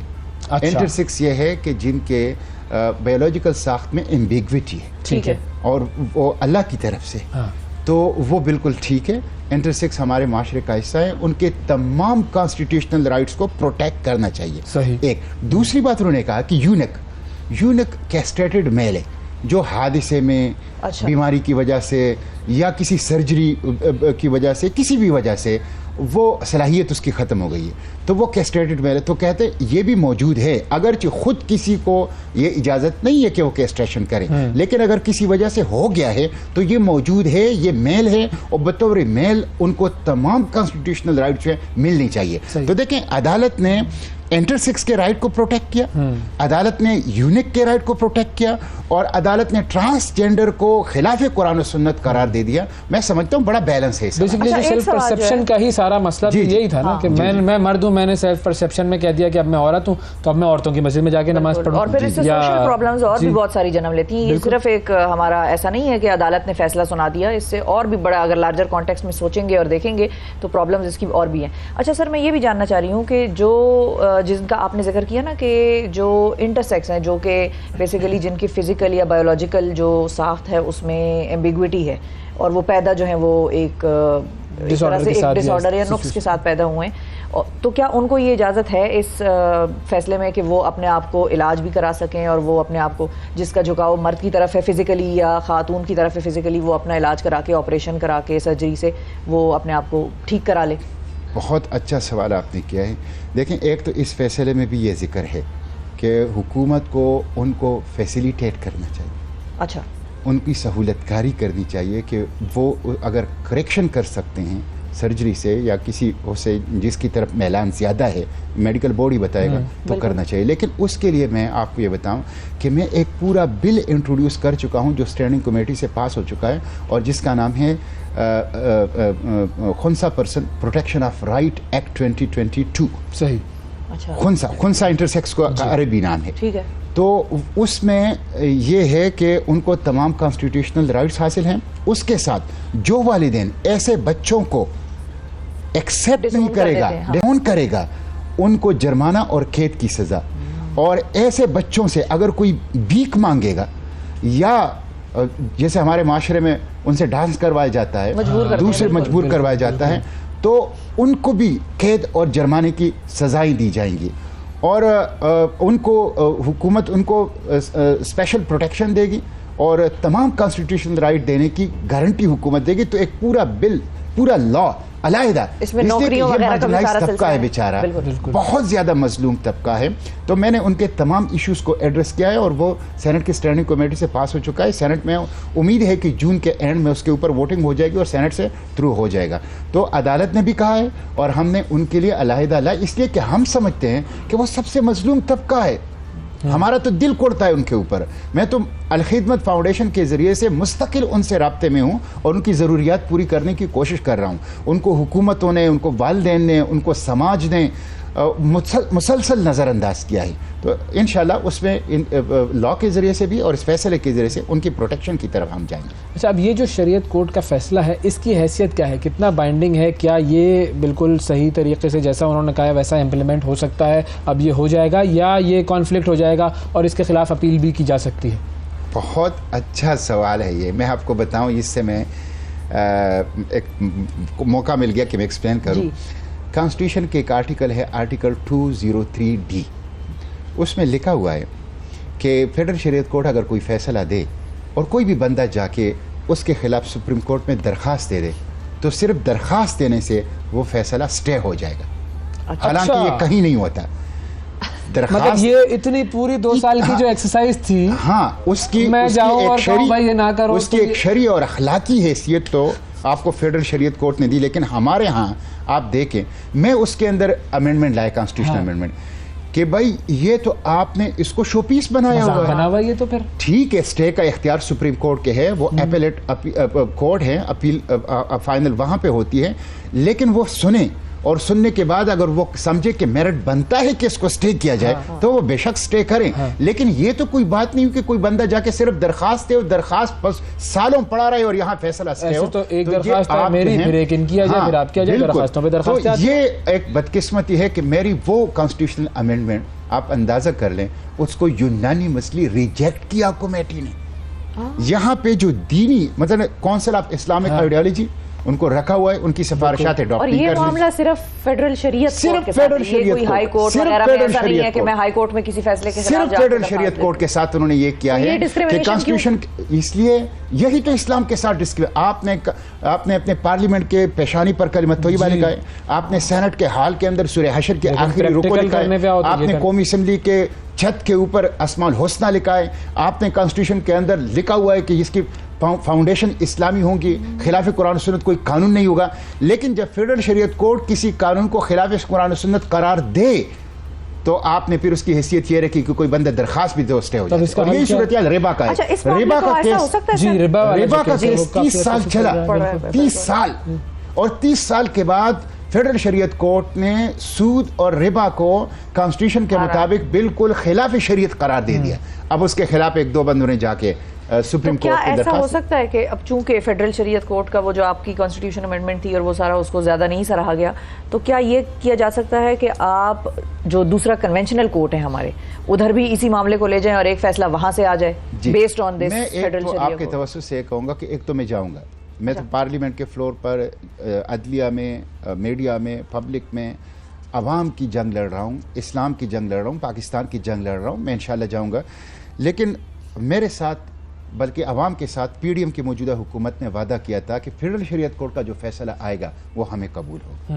तो एक तो मैं इनसे कहता हूँ कि इसको कबूल करें। दूसरा यह है कि उन्होंने कहा था कि फेडरल शरीयत कोर्ट का जो फैसला आएगा तो उसके मुताबिक हम लेजिस्लेशन करेंगे। ठीक है, अगर कुछ लोग गए हैं, हुकूमत ना भी जाए, कुछ और लोग जाके इसको स्टे करने की कोशिश करें, तो आप लेजिस्लेशन कर लें, बात ही खत्म हो जाएगी। लेजिस्लेशन चैलेंज नहीं होती। तो मैं अब हुकूमत से कहता हूं कि मेरे जो बिल वहां पे पड़े हुए हैं उनको एक्सपीडाइट कर लें। लेजिस्लेशन को सपोर्ट हासिल होगी पार्लियामेंट पूरे से। तो वैसे तो उन्होंने वादा किया था कि हम सपोर्ट करेंगे। अगर फेडरल शरीयत कोर्ट ने तो सबको सुना, 2 साल सुना, और एक कॉन्स्टिट्यूशनल बॉडी है, उनकी तरफ से एक फैसला आ गया। अब हुकूमत को उसकी रोशनी में लेजिस्लेशन, जो मेरी लेजिस्लेशन पड़ी हुई है, उसको सपोर्ट कर। अब इसके खिलाफ आ गई दरखास्त इस फैसले के खिलाफ? लोगों ने ऐलान कर दिया है कि हम जाएंगे। असल में जी ये मैं आपको बता दूं, ये एक लॉबी है, एक इंटरनेशनल लॉबी इसके पुष्ट पर है, और हमारा ख़ानदानी निज़ाम।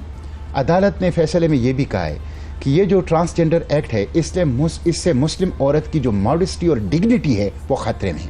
कि एक मर्द जो हैं वो ट्रांस वेमेन बनकर वो खातून की तमाम हुकूक हासिल कर लेता है और खातून की प्राइवेसी तक एक्सेस कर लेता है। तो अदालत ने बाकायदा ये फैसले में लिखा है कि इसके नतीजे में खवातीन के खिलाफ क्राइम्स बढ़ेंगे, क्रिमिनल इसको मिसयूज करेगा और इवन खवातीन के रेप के खतरात बढ़ गए हैं। तो ये एक लॉबी है, खबरें तो इंटरनेशनल आ गई हैं। तो ये हमारी खानदानी निज़ाम, हमारी अक़दार, हमारी रवायात, हमारी शर्म हया, हमारी शादी ब्याह के इदारे, इस सब के खिलाफ एक साजिश है और बैनुल-अक़वामी लॉबीज़ जो हैं वो इसकी पुष्ट पर हैं। बहुत शुक्रिया अदा करेंगे सेनेटर मुश्ताक साहब। सर, आप जो काम कर रहे हैं, अब देखते हैं कि ये काम आगे कहाँ तक जाता है। कोशिश तो पूरी है कि हम अपने माशरे को इस तरह की खराफात से महफूज रखें, लेकिन हमारे अपने ही सिस्टम ऐसे हैं कि जो हमने इस तरह बनाए हुए हैं कि हम कोई भी चीज़ सही तरीके से इम्प्लीमेंट नहीं कर पाते। लेकिन बहरहाल ये एक जंग है और ये जंग तो चल रही है और चलती रहेगी। वक्फा लेते हैं, वक्फे के बाद दोबारा हाजिर होंगे। सुबह सवेरे पाकिस्तान, सुबह सवेरे पाकिस्तान, सुबह सवेरे पाकिस्तान।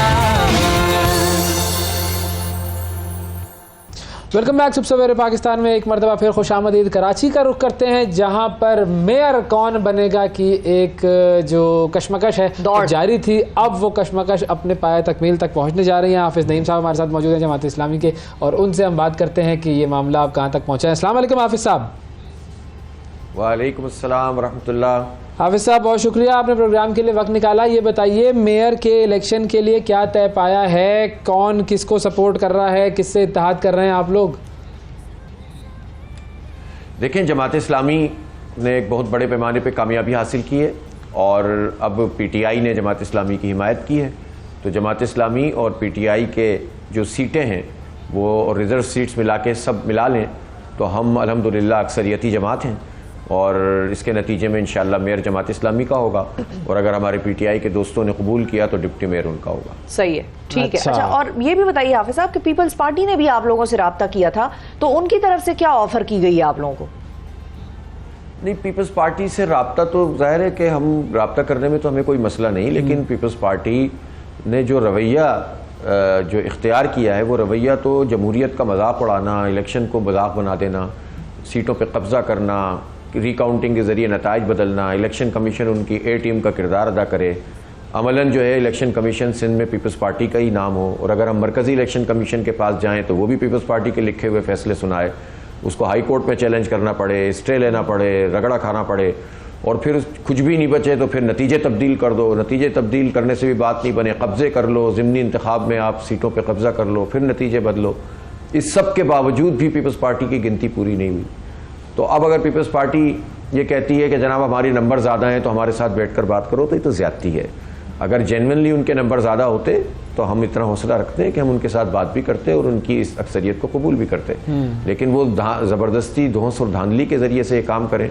और अब तो उन्होंने एक और तरीक़ा इख्तियार कर लिया कि वो पीटीआई के लोगों को जो है वो इन हालात के तनाजुर में दबा रहे हैं और इनके मुकदमे बना रहे हैं, किसी को जेलों में मुंतकिल कर रहे हैं, किसी को ज़बरदस्ती वफादारियाँ बदलने की कोशिश कर रहे हैं। तो ये तो एक फाशिज़म है, इसको जमहूरियत थोड़ी कहते हैं, इसको सियासी जमात थोड़ी कहते हैं। तो फाशिस्ट पार्टी की तरह अगर आप बिहेव करें और आप किसी के वोट को तस्लीम ना करें, किसी के राइट ऑफ वोट को तस्लीम ना करें और अपनी मर्ज़ी का वोट चाहें और ज़बरदस्ती किसी को मजबूर करें, तो मैं तो नहीं समझता कि ये किसी भी लिहाज से कोई ऐसी चीज़ है जिसको कोई सराह सकता हो, बल्कि ये काबिल मज़म्मत चीज़ है। और बदकिस्मती से पीपल्स पार्टी अपनी सरिश्त नहीं बदल रही। सन 70 में भी इन्होंने मैंडेट तस्लीम नहीं किया था, मुल्क तोड़ना बर्दाश्त कर लिया था, लेकिन मैंडेट तस्लीम नहीं किया था और अब भी ये मैंडेट तस्लीम नहीं कर रहे। कराची के लोगों ने सबसे ज़्यादा वोट जमात इस्लामी को दिए हैं, उसके बाद दूसरे नंबर पर वोट दिए हैं पाकिस्तान तहरीक इंसाफ को, तीसरे नंबर पर नीचे जाकर पीपल्स पार्टी है।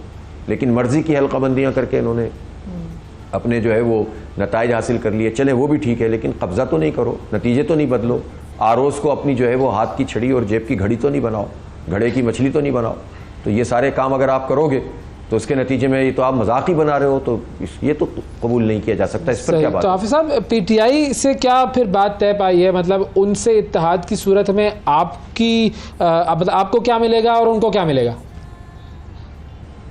नहीं, जाहिर है उन्होंने मेयर के हवाले से हमारी हिमायत की है, ठीक है, और गैर मशरूत हिमायत की है और हमने उनको ये ऑफ़र दी है कि अगर आप चाहें तो डिप्टी मेयर आपका हो सकता है। अच्छा। तो अभी तो पहले मरहले पे तो ये वाज़े हो गया कि हमारे नंबर ज़्यादा हैं और 9 टाउन जमात इस्लामी के स्ट्रेट अवे बन रहे हैं इस वक्त, 3 टाउन स्ट्रेट अवे PTI के बन रहे हैं और दो टाउन ऐसे हैं कि जिसमें इस वक्त पेंडिंग है 6 UCs, 3 उसमें से 1 टाउन औरंगी टाउन में है और उसके बावजूद भी हमें अक्सरियत हासिल है औरंगी टाउन में।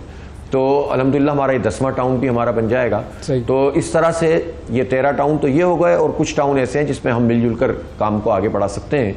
तो मेरा ख्याल है बहुत कंफर्टेबली हम इस शहर में काम को आगे लेकर चल सकते हैं। अच्छा, ये भी बताइए कि क्या PTI के सारे जीते हुए अरकान जो हैं वो वोट डालेंगे?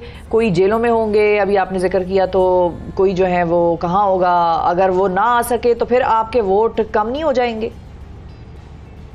नहीं, ये तो जिम्मेदारी है इलेक्शन कमीशन की और ये जिम्मेदारी है हुकूमत की, ये जिम्मेदारी है रियासती इदारों की कि अगर लोगों को ज़बरदस्ती जेलों में रखा हुआ है तो उनको प्रोड्यूस करें। अगर लोग लापता हैं तो वो क्यों लापता हैं, कहाँ हैं, ये पता चलाएं। और अगर लोग भाग रहे हैं इस खौफ से कि उनको जो है वो आप पकड़ के ज़बरदस्ती हिमायत हासिल करना चाह रहे हैं, तो ये तो रियासत का काम है, रियासती इदारों का काम है। ये तो इलेक्शन कमीशन का काम है कि वो ऐसा इन्वायरमेंट पैदा करे जिसमें लोग अपना वोट का हक तो इस्तेमाल करें। इसीलिए तो हमने इलेक्शन कमीशन से कहा कि ये जो हालात इस वक्त चल रहे हैं पकड़ दकड़ के, इसमें तो ये मजाक बनेगा। आप थोड़े दिन आगे बढ़ाएं। आपने 2.5 साल इलेक्शन नहीं कराया पीपल्स पार्टी के कहने पर, आपने 4 मरतबा पीपल्स पार्टी के कहने पर मुलतवी करवाया, आपने 2 महीने 15 जनवरी के इंतखाब के बाद ज़िमनी इंतखाब का 2 महीने तक ऐलान नहीं किया, वो भी पीपल्स पार्टी के कहने पर। अब पीपल्स पार्टी को इलेक्शन जल्दी कराने के लिए वो एहतजाज कर रही है, तो ये समझ लेना कि वो क्या करना चाहते हैं। तो इसलिए इलेक्शन कमीशन का काम है कि इसको कुछ दिन के लिए आगे बढ़ाए, माहौल को बेहतर बनाए, सारे लोगों की अवेलेबिलिटी हो, लोग अपनी मर्जी से राय दें, तो जाहिर सी बात है जमात इस्लामी जीत जाएगी, PTI और जमात इस्लामी का ये इश्तराक जीत जाएगा। पीपल्स पार्टी हार चुकी है, लेकिन अगर इलेक्शन कमीशन पीपल्स पार्टी की A टीम का किरदार अदा करके सारे हालात उनके मुवाफिक बनाए और उनको जिताने की कोशिश करेगा तो ऐसे थोड़ी छोड़ देंगे हम। लेकिन 9 मई पर जो कुछ हुआ उसके बाद भी आप PTI से इत्तेहाद करेंगे तो इसका नुकसान नहीं होगा आपको? देखिए, PTI एक सियासी जमात है, पाकिस्तान की नंबर 1 सियासी जमात है और पिछली हुकूमत भी उनकी थी और इस वक्त भी जितने सर्वेज हो रहे हैं उसमें PTI को बहुत बड़े पैमाने पे मुल्क भर में अक्सरियत हासिल है। कराची में जमात इस्लामी ने सबसे ज़्यादा वोट हासिल किए हैं, तो 2 जमातें मिलकर क्यों नहीं इश्तराक कर सकती? जहाँ तक दहशतगर्दी का ताल्लुक़ है या जलाओ घेराव का ताल्लुक़ है या कोर कमांडर ऑफिस पर हमले का ताल्लुक़ है, तो वाज़े तौर पर हम इसकी मजम्मत करेंगे। कोई इसको ऑन नहीं करेगा। PTI ने भी इसकी मजम्मत की है, इमरान खान साहब ने भी इसकी मजम्मत की है, बल्कि उन्होंने तो तहकीकात का मुतालबा किया है। यही मुतालबा हम भी कर रहे हैं कि आज़ाद तहकीकात हों, पता चले कि ये किसके कहने पर लोग गए, कौन कौन लोग गए, क्यों गए और किसने उनको स्पेस दिया। स्पेस देने वालों को भी कटहरे में लाओ, आम के सामने लाओ, तो दूध का दूध पानी का पानी हो जाएगा। इस पर तो किसी को इख्तलाफ नहीं है। हम तो कबूल ही नहीं कर सकते कि रियासती इदारों के जो मराकज़ हैं, जिनकी सिम्बॉलिक हैसियत होती है और उसकी हैसियत इंटरनेशनल होती है, क्योंकि हमारा दुश्मन फिर इसका मजाक उड़ाता है और वो हमें शो करता है कि किस तरह से देखो पाकिस्तान में हो रहा है, तो ये तो किसी सूरत भी काबिल कबूल नहीं है। लेकिन एक सियासी जमात पर इसको बुनियाद बनाकर जो है वो क्रैक डाउन करना और अपने मकासद हासिल करना, और ख़ास तौर पर ये जो पीपल्स पार्टी यहाँ अपने मजमूम मकासद हासिल करना चाह रही है, ये तो काबिल कबूल नहीं हो सकता।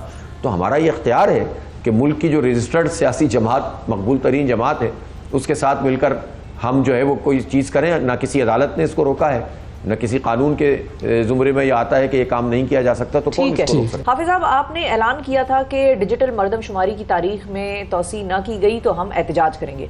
इस बारे में क्या तय पाया है? क्योंकि सिंध हुकूमत ही यही, मतलब सिंध हुकूमत भी यही कह रही है कि कराची की आबादी कम की गई है। देखिए, ये तो पूरा अमल ही एक फ्रॉड की तरह किया गया है और बार बार की डेट्स बढ़ाने के बावजूद भी काम नहीं किया गया। 15 दिन डेट बढ़ाई तो सिर्फ 10 लाख का इजाफा किया, जबकि करोड़ों लोग गिनने से बाकी हैं ना। अभी तो तकरीबन कराची के कम से कम 1.5 करोड़ लोग कम से कम गिनने से बाकी हैं और उसके एविडेंस मौजूद हैं। हाई राइज बिल्डिंग में आप जाकर देखें तो अभी भी आपको पता चलेगा कि कितनी जगहों पर आपकी काउंटिंग ही नहीं हुई है। लोगों ने बताया कोई अमला ही नहीं आया, कहीं पर फॉर्म दे के चले गए तो पलट के नहीं आए। ऐसा ही हुआ है बहुत जगह। खाना शुमारी तक में कहीं कहीं नज़र आता है कि नहीं हुई है, और फिर खाना शुमारी जो दबाव पड़ा, खाना शुमारी हो गई तो लोगों को नहीं गिना है। तो अपनी मर्जी से नताइज बनाने के लिए जिस तरह पहले हुआ था वैसे ही अब करना चाह रहे हैं, तो ये तो कैसे कबूल किया जाएगा? ये सिर्फ इस बुनियाद पे तो कबूल नहीं किया जा सकता कि हमने मुद्दत बढ़ाई थी और हम कितनी मुद्दत बढ़ाएं। आप मुद्दत बढ़ाए बगैर सारे काम कर लेते तो हम क्यों मुद्दत बढ़वाते आपसे? लेकिन ये तो नहीं हो सकता कि मुस्तकिल पते अगर कराची में नादरा के पास 1,91,00,000 हैं तो आपकी मर्दमशुमारी में कुल लोग ही 1,90,00,000 और 89,00,000 हैं। इसका मतलब है कि जो मिलियंस में केपी के लोग और मिलियंस में पंजाब के लोग और मिलियंस में और जगहों के लोग जो जिनके मुस्तकिल पते कराची से बाहर के हैं और वो कराची में रहते हैं, तो आप उन्हें गिन ही नहीं रहे। इसका मतलब है तो ये तो फ्रॉड होगा। इससे हमारी नुमाइंदगी, इससे हमारे वसाइल, इस पर हमारी मुलाजमत, इस पर हमारा इंफ्रास्ट्रक्चर, ये सारे के सारे कंप्रोमाइज़ होंगे और वडेरा शाही हुकूमत कायम होती है इसी वजह से कि हमारी गिनती पूरी नहीं होती, हमारी नुमाइंदगी नहीं होती है, तो इसको कबूल नहीं कर सकते। अच्छा, आपने ये मुतालबा भी किया था कि हुकूमत जो है वो के इलेक्ट्रिक के लाइसेंस में तोसी ना करे, तो इस हवाले से आप क्या कर रहे हैं? क्या शिकायत हैं अब आपको के इलेक्ट्रिक से? मुझे नहीं, 3.5 करोड़ लोगों को मुश्किलात हैं। आप देखें तो सही, बदतरीन लोड शेडिंग करते हैं। आप देखें तो सही, सबसे ज़्यादा महंगी बिजली कराची में बनती है। ऐसे आप ये देखें कि किस तरह से ख़राब और फरसूदा बोसीदा प्लांट चला रहे हैं, इन्वेस्टमेंट इन्होंने की नहीं, और उन प्लांट को चलाने के नतीजे में जो फ्यूल ज़्यादा खर्च होता है उसका खर्चा भी आवाम के ऊपर डाल, हमारे ऊपर ही आता है प्रॉफिट में वो, और जितना खर्चा होगा उस पर आवाम। तो हम क्यों बर्दाश्त करें इनको? जनरेशन को कौमी तहवील में लो, और इनका डिस्ट्रीब्यूशन का लाइसेंस ख़त्म हो रहा है तो इसको ख़त्म करो, और तमाम जो मल्टीपल कंपनियां हैं उनको लाओ, कंपटीशन कमीशन ऑफ पाकिस्तान से गुजारो, ज़्यादा कंपनियां होंगी, कंपटीशन होगा। उसी तरह ट्रांसमिशन का भी जो लाइसेंस है वो मनसूख करो इनका। इन्होंने तो करप्शन की है, लूटमार की है, वाइट कॉलर क्रिमिनल बैठे हुए हैं इसकी पूरी बड़ी बड़ी सीटों के ऊपर। खुद अपने अमले के साथ इनका सलूक देखें, एक इंजीनियर को क्या वक़्त देते हैं, एक इलेक्ट्रिशियन को क्या वक़्त देते हैं, एक आम आदमी को के इलेक्ट्रिक में क्या मराहत हासिल है, और जो एक माफिया जो बैठी हुई है वाइट कॉलर, जो जो जो टेक्नोक्रेट के नाम पर, या मैं इसको कहता हूं कि कारपोरेटोक्रेसी जो इन्होंने अपनी मचाई हुई है, इन जालिमों ने तो निचोड़ लिया है पूरे कराची को, तो इनको तो हम किसी सूरत कबूल नहीं कर सकते। सही है, ठीक है। तो सिराजुल हक साहब की इमरान खान साहब से मुलाकात हुई, इस हवाले से आपकी क्या राय है? क्या पाकिस्तान तहरीक इंसाफ और जमात इस्लामी के दरमियान पूरे मुल्क में इंतखाबी इत्तेहाद जो है वो मुमकिन है? जब इलेक्शन होगा तो उस वक्त ज़ाहिर है हमारे जो भी डिसाइड करने वाले हैं, डिसीजन मेकर हमारे फोरम्स हैं, और हमारा जो पूरा जमात इस्लामी की लीडरशिप है वो फैसला करेगी। इस वक्त तो कराची में ये फैसला हुआ है कि पीटीआई और ने जमात इस्लामी की हिमायत की है मेयर की, और हम दोनों मिलकर जो है इस मेयर का इंतखाब को लड़ेंगे। और जाते जाते सर आखिरी बात, तो मतलब आपको फिर हम मेयर बनने की मुबारकबाद दे दें?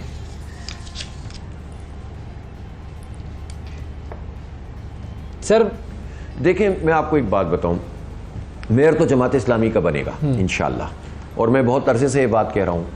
लेकिन पीपल्स पार्टी अगर ये चाहती है कि एक वाज़ेह चीज़ नंबर्स में भी मौजूद है, अब तो कोई दावा नहीं है ना, अब तो कोई मुहिम थोड़ी चल रही है जिसमें सब दावा करते हैं, अब तो नंबर्स आ गए हैं जिस नंबर्स को पीपल्स पार्टी कबूल कर रही है। उसके बावजूद भी अगर पीपल्स पार्टी ये कहती है कि मेयर पीपल्स पार्टी का होगा, तो सवाल तो आप उससे करें। हम तो अल्हम्दुलिल्लाह मेयर बनने जा रहे हैं, जमात इस्लामी तो मेयर बन रही है और इंशाअल्लाह बनेगी, और इस शहर के लिए बहुत नेक शुगून होगा, इस शहर के लिए बहुत अच्छा हो जाएगा। लोगों की तमन्ना है। मैं आपसे ज़रूर कहूँगा अवैस भाई कि आप जाएं और कराची के हर आबादी में जाकर एक सर्वे करें और लोगों से पूछिए मेयर पीपल्स पार्टी का होना चाहिए, जमात इस्लामी का होना चाहिए। कोई नाम लेना चाहें तो नाम भी ले दें, और उसके बाद आप सर्वे करके इसको अपने मॉर्निंग शो में चलाएं। मैं आपको गारंटी से कहता हूँ मोर देन 80 बल्कि 90% लोग ये कहेंगे कि मेयर जमात इस्लामी का होना चाहिए। बिल्कुल सही है जी। हाफिज नईम रहमान साहब जमात इस्लामी से तैयार हैं कि मेयर जो है वो जमात इस्लामी का होगा। अब देखना ये है कि आज क्या होता है। वक्फा लेते हैं, वक्फे के बाद दोबारा हाजिर होंगे, हमारे साथ रहिएगा। सुबह सवेरे पाकिस्तान, सुबह सवेरे पाकिस्तान, सुबह सवेरे पाकिस्तान। वेलकम बैक जी। आर्ट, कल्चर, लिटरेचर, अदब, तहजीब, तमद्दुन, ये वो चीज़ें हैं जो कि किसी भी कौम को ज़िंदा रखते हैं और होनी चाहिए, और होनी चाहिए, बिल्कुल होनी चाहिए। और हमारे यहाँ पर एक शख्स ने इसका बेड़ा उठाया हुआ है कि हमारे मुल्क में आर्ट को, कल्चर को, उर्दू को ज़िंदा रखा जाए। आर्ट्स काउंसिल ऑफ पाकिस्तान के प्रेसिडेंट जनाब अहमद शाह साहब हमारे साथ मौजूद हैं, और ये आजकल यूँ कहिए कि पूरे मुल्क में आर्ट को फैलाने में, कल्चर को फैलाने में इस मिशन पर ये गामजन है, और मुल्क में भी और मुल्क से बाहर भी इन्होंने ये काम करना है। तो इनसे बात करते हैं कि क्या हो रहा है इस हवाले से। अस्सलाम वालेकुम सर, बहुत शुक्रिया आप तशरीफ़ लाए हमारे स्टूडियो में। सबसे पहले तो ये जो एक आर्ट और कल्चर का जो फैलाना है वो आपने अपने ज़िम्मे लिया हुआ है, हम वैसे जनरली ओवरऑल आपको क्या लगता है कि थोड़ा सा कल्चर से और इन तमाम चीज़ों से दूर होते जा रहे हैं? मतलब ये नायाब चीज़ें हो गई, नायाब चीज़ें हो गई हैं, बिल्कुल बिल्कुल नायाब भी और एंटीक भी सर। तो इन चीज़ों को जब आप मुख्तलिफ एक्टिविटीज़ कराते हैं, कभी उर्दू अच्छा, मेरा जो है ना मैं 20 बरस तो आपको पता है हो गए मुझे, और वैसे मैं बचपन से इस काम में लगा हुआ हूँ, घरों पे, स्कूल्स में, कॉलेज में, यूनिवर्सिटी में। अच्छा, मैं समझता हूँ कि इस वक्त अगर आप अपने पड़ोसी मुल्क को देख लें, अच्छा बहुत ही ख़राब, मैं गया हूँ तो बहुत ही ख़राब हालात है, आम आदमी की ज़िंदगी अजाब है, लेकिन वो शाइनिंग इंडिया फलां और अपना जो वो बॉलीवुड कल्चर है वो दिखाते हैं। पूरा उन्होंने यही किया, मीडिया के ज़रिए उन्होंने वेस्ट को भी कैप्चर किया है। अब मीडिया जो है ना वो सिर्फ ये टीवी नहीं है, ये मेरा सिंगर राहत फजली खान जाए, आबदा परवीन जाए, कल्चर जो है ना वो एक्सट्रीमिज़म के ख़िलाफ़, तकसीम के ख़िलाफ़, एथनिक वायलेंस के ख़िलाफ़ सबसे बड़ा टूल है जिसको दुनिया, ये हॉलीवुड भी जो बना था ना तो first world war, second world war के प्रोपेगेंडे को प्रमोट करने के लिए बना था, और साबुन और तेल बेचने के लिए बना था। ये कोई इसलिए नहीं बना था कि भाई अवाम में आपने कोई शऊर पैदा करना है, लेकिन बीच में उन्होंने नमक बराबर मसाला इसलिए डालना है कि लोग देखते रहें तो आपका इश्तहार चलता है। ये बहुत अच्छा टाइम था। ये इस मुल्क में 2 ज़माने थे, पोस्ट ज़िया और एक वो, तो आपको पता है सारे इंस्टीट्यूशन ख़त्म हो गए। तो हम उसी के तहत हम इंटरनेशनल कोलैबोरेशन अमेरिकन के साथ, चाइनीज़ के साथ वो भी कर रहे हैं। और अब हम ये जो हमने नई ब्रांड शुरू की थी 16 साल से, आलमी उर्दू कॉन्फ्रेंस, आलमी उर्दू कॉन्फ्रेंस में हमने एक नया काम शुरू कर दिया था 5-6 साल पहले। पाकिस्तान की जितनी बड़ी ज़बानें हैं सबको इसका हिस्सा बना दिया था। पाकिस्तान कौमी ज़बान, बिल्कुल सही, सिंधी, पश्तो, बलोची, सराइकी, उसकी वजह कि कोई फोरम नहीं था जो पाकिस्तान के लोगों को, जर्मनों की तरह हम एक ज़बान नहीं बोलते, फ्रेंच की तरह हम एक ज़बान नहीं बोलते, चाइनीज़ में भी 2 ज़बानें हैं लेकिन चलो एक कर लेते। तो जब हमारे पास इतनी ज़बानें हैं तो पाकिस्तानी सकाफत, पाकिस्तानी अदब, खाली उर्दू अदब को आप नहीं कह सकते। इस खित्ते का जितना भी उसे कहे, ये एक बुके बनता है और ये डाइवर्सिटी के सब में एक ब्यूटी आती है। तो उसके बजाय यहाँ पर लड़ाइयाँ, और मेरे शहर में, तुम्हारे शहर में 40-40 लोग कत्ल हुए। बिल्कुल। अब इसका मकसद जो है पाकिस्तान की फेडरेशन को मजबूत करना है। हमने लाहौर में किया, किसी ने हमें ये नहीं कहा कि तुम कराची से लाहौर आ गए हो, उन्होंने सीना कुशादा करके। अभी मैं कश्मीर जा रहा हूँ, लोगों के चेहरे रोशन हैं। तो फिर मैं स्कर्दू जा रहा हूँ, मैं गवादर जा रहा हूँ, जहाँ प्रॉब्लम्स हैं, जहाँ पॉलिटिकल उनको लगता है कि उनके साथ कुछ डायलॉग का कल्चर नहीं है। अब देख ही रहे हैं आप सूरत हाल, ना पॉलिटिकल डायलॉग हो रहे हैं, ना ये जो कम्युनिटी। तो ये एक फोरम क्रिएट किया गया है, और ये फोरम मेरे अब्बा का नहीं है, पाकिस्तान के सारे अदीब, शायर, दानिशवर, जर्नलिस्ट सब मिलकर एक दूसरे से बात करना शुरू करें और टेबल पे मसाइल का हल निकालें। तो अब जो मुजफ्फराबाद में ये सारी एक्टिविटी होने जा रही है, ये कब है, उसमें क्या क्या चीज़ें होंगी? ये 3 और 4 को कॉन्फ्रेंस है जून की, सही, और वो पीसी में है क्योंकि कोई और ऑडिटोरियम ही नहीं है पूरे मुजफ्फराबाद में। और हमारा जो कॉन्सर्ट है वो फिर स्टेडियम में है, मतलब सिविल सेक्रेटेरिएट का ग्राउंड है, उसके अंदर 15-20 हज़ार का है। उसमें भी हमने सिर्फ रोना इसलिए नहीं किया कि कश्मीर का हज़ारों साल पुरानी तहजीब है, तो हमने उनके हेरिटेज पे सेशन रखा है, टूरिज्म पे रखा है, कश्मीर की 4 बड़ी ज़बानें उस पर रखा है, कश्मीर के मज़ामती अदब पे रखा है। वो सारे लोग एक कश्मीरी, अल्लामा इकबाल, सादत हसन मंटो, कृष्ण चंद्र, ये सारे कश्मीरी थे। तो जो कश्मीर के लोग जो उर्दू अदब में जो उनका मुकाम है वो रखा है। फिर ये 35 और 370 पे हमने सेशन रखा है, ये इंडिया में जो कोई सूरत हाल है उस पर भी रखा है। तो अब शुरा कौन कौन है जो यहाँ मुजफ्फराबाद में पार्टिसिपेट करेंगे? शुरा अगर मैं आपको आपके कबीले के बताऊं तो हामिद मीर है, सोहेल बड़ाइच है, आसमा शिराजी है, मजहर अब्बास है, वसतुल्लाह खान है, और उसके अलावा ये इफ्तिखार आरिफ, किशवर नाइक, सारे अदीब, सारे शायर, ये सारे लोग भी हैं, और सोहेल अजीजी भी हैं, और मुस्तनसर हुसैन तारड़ साहब भी हैं। तो बहुत सारे लोग हैं, सही, और कुछ 150 लोग। फिर हमने कोशिश की कि 4 डिवीज़न जो आज़ाद कश्मीर के जितने शायर, अदीब, स्कॉलर हैं उनको हमने 50% से ज़्यादा हाँ, उनकी उनका भी पार्टिसिपेशन। कश्मीर की औरत के सफर पे सेशन रखा हुआ है। अच्छा, हाँ, हर चीज पे हमने सेशन रखा। अच्छा, अब फिर ये जो प्लान है आपका, ये आगे कहाँ जा रहा है? क्योंकि इंटरनेशनली भी आप फिर ये सिलसिला लेकर स्कर्दू जा रहा है और हम वहाँ भी करना चाहते हैं, क्योंकि और उसके अलावा फिर वेदर की वजह से रुक गए, हम गवादर जा रहे हैं। और कल वो हमारा एक दोस्त है अली नकवी, जो बेचारा मुल्तान लिटरेचर फेस्टिवल करता है छोटा सा, तो पिछले लाहौर भी आ गया था, अभी मुजफ्फराबाद भी आ रहा है मुझे कायल करने के लिए। अच्छा। मुल्तान में ज़रूर करूँगा कि उनका एक बहुत बड़ा सराइकी, उनकी ज़बान बहुत बड़ी है, उनकी पोइट्री है, उनका म्यूज़िक है, वो भी करूँगा। फिर सिंध के 5 डिविजनल हेडक्वार्टर में 2-2 दिन के अब मेरा इलाका रह गया सर। नहीं, पेशावर में भी कर रहा हूँ, एबटाबाद क्या बात है, आप टेंशन ना लें आप। लेकिन भाई इन लोगों को है कि भाई आप हमारी मोनूमेंट जलाएंगे यार, एक लिमिट होती है ना वैसे। यार मुझे बाद औकात लगता है कि जो काम, मैं अकेला थोड़ी हूँ, ये सब तो तुम सब मेरे साथ शामिल हो, तो ये जो काम हम सब मिलके कर रहे हैं, इसकी फेडरेशन को मजबूत करें, कायदे आज़म का जो एक वो था उसके तहत 11 अगस्त 1947 के तहत, और उसके बाद अचानक एक आदमी अपने पर्सनल गेन के लिए, अपनी ईगो में, अपनी स्टूपिडिटी से आपके टोटली नेशनल उसके ऊपर हिट करता है। जो काम मोदी नहीं कर सकता था वो आपने करके दे दिया। अच्छा, एक तो ये मुश्किल होती है कि हमारे यहाँ पे लॉ एंड ऑर्डर की सिचुएशन, जैसे कराची की बात की कि क्या क्या होता रहा है, लेकिन उसमें आप करवाते रहे। अब भी जो आप करवा रहे हैं ये सारा सिलसिला, इसके अंदर चैलेंजेस भी बहुत होंगे। अब मसला ये है ना कि कोई और रास्ता नहीं है।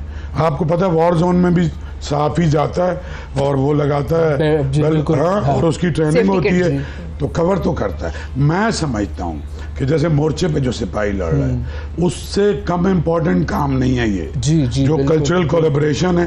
क्योंकि देखिए, जिस कौम की तहजीब और सकाफत ख़त्म हो जाती है ना, उसकी आइडेंटिटी ख़त्म हो जाती है, और जिस दिन आपकी आइडेंटिटी ख़त्म हो गई तो एक बाउंड्रीज के साथ आप रह नहीं सकते। बिल्कुल।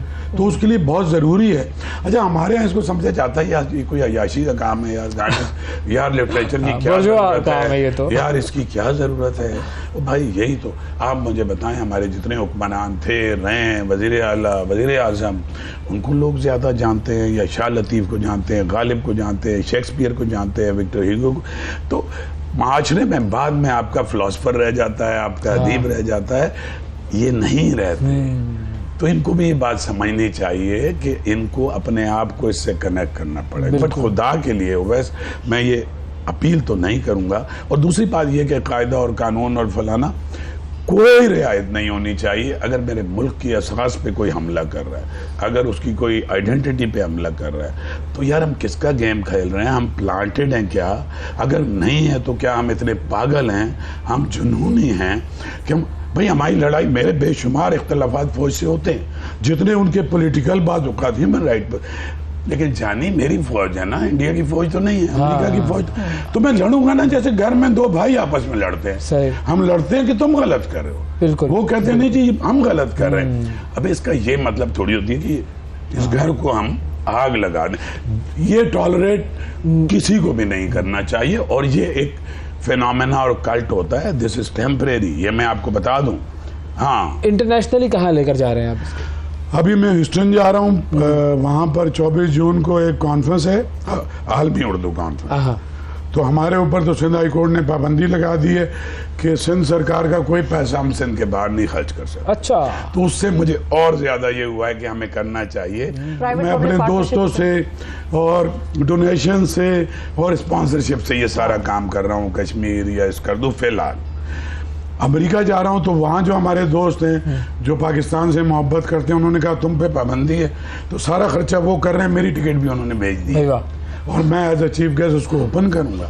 और यही बात मैं न्यूयॉर्क करके आया हूँ, यही बात मैं शिकागो करके आया हूँ कि भैया हमारी जो इमेज है ना बाहर दुनिया में, हमें समझते हैं कि ये सारे एयरपोर्ट में ओवैस जो है उसके हाथ में क्लशनकोव होगी, इसकी दाढ़ी भी है, और हम उतरेंगे तो हमें गोली मार देंगे। तो वहाँ जो एक्सपर्ट पाकिस्तानी हैं उनको भी शिद्दत से इस बात का एहसास है। तो मैं उनके साथ मिलकर काम कर रहा हूँ। मैं बरतानिया भी जा रहा हूँ, अमेरिका भी जा रहा हूँ, कनाडा भी जा रहा हूँ, और मैं कोशिश, लेकिन भाई ये जो घर है ये हमारा घर तो सर ऐसा ही है, 75 साल से ये घर ऐसा ही चल रहा है। ये मोर्चा है ना, घर का कुछ लेनिन ने कहा कि अगर किसी बड़ी लड़ाई पे आप निकल रहे हैं ना, तो सबसे पहले जो घर का मोर्चा मजबूत कर लें। तो भाई इन सबसे कहो जो 24 करोड़ लोग यहाँ रहते हैं, ठीक है, उनसे को खुदा के लिए पहले हमें अपना मोर्चा मजबूत करना, फिर आगे बाहर के बढ़ना। किसी दुश्मन से लड़ना। बहुत शुक्रिया अदा करेंगे सर, वक्त दिया आपने। नाजरीन, अहमद शाह साहब अपने इस मिशन पर निकले हुए हैं और हम सब उनके साथ हैं। जाते जाते हमने प्रोग्राम में जिक्र किया था कि आज एक खास शख्सियत की सालगिरह है, उसे भी हमने मुबारकबाद देनी है। उसका भी ताल्लुक कराची से है। सरफराज अहमद सैफी भाई हमारे बिल्कुल, जी, हमारे पाकिस्तान बहुत- के मायानाज बिल्कुल बड़े ज़बरदस्त मायानाज क्रिकेट कप्तान। क्रिकेटर। 11 T20 सीरीज़ लगातार जितवाई थी उन्होंने। पाकिस्तान को वर्ल्ड जो उसकी सीरीज़ जो थी चैम्पियंस ट्रॉफी वो जितवाई थी। फिर उसके अलावा अंडर 19 का वर्ल्ड कप जितवाया था। और सैफी भाई, आपने जो कुछ पाकिस्तान के लिए किया है, हमारी तरफ से सलाम है आपको। और आप इसी तरीके से पाकिस्तान का नाम रोशन करते रहिए। Happy happy birthday। Birthday to you. आज के बहुत प्रोग्राम में बहुत इतना ही। आपसे फिर मुलाकात करेंगे कल। अल्लाह हाफिज। सुबह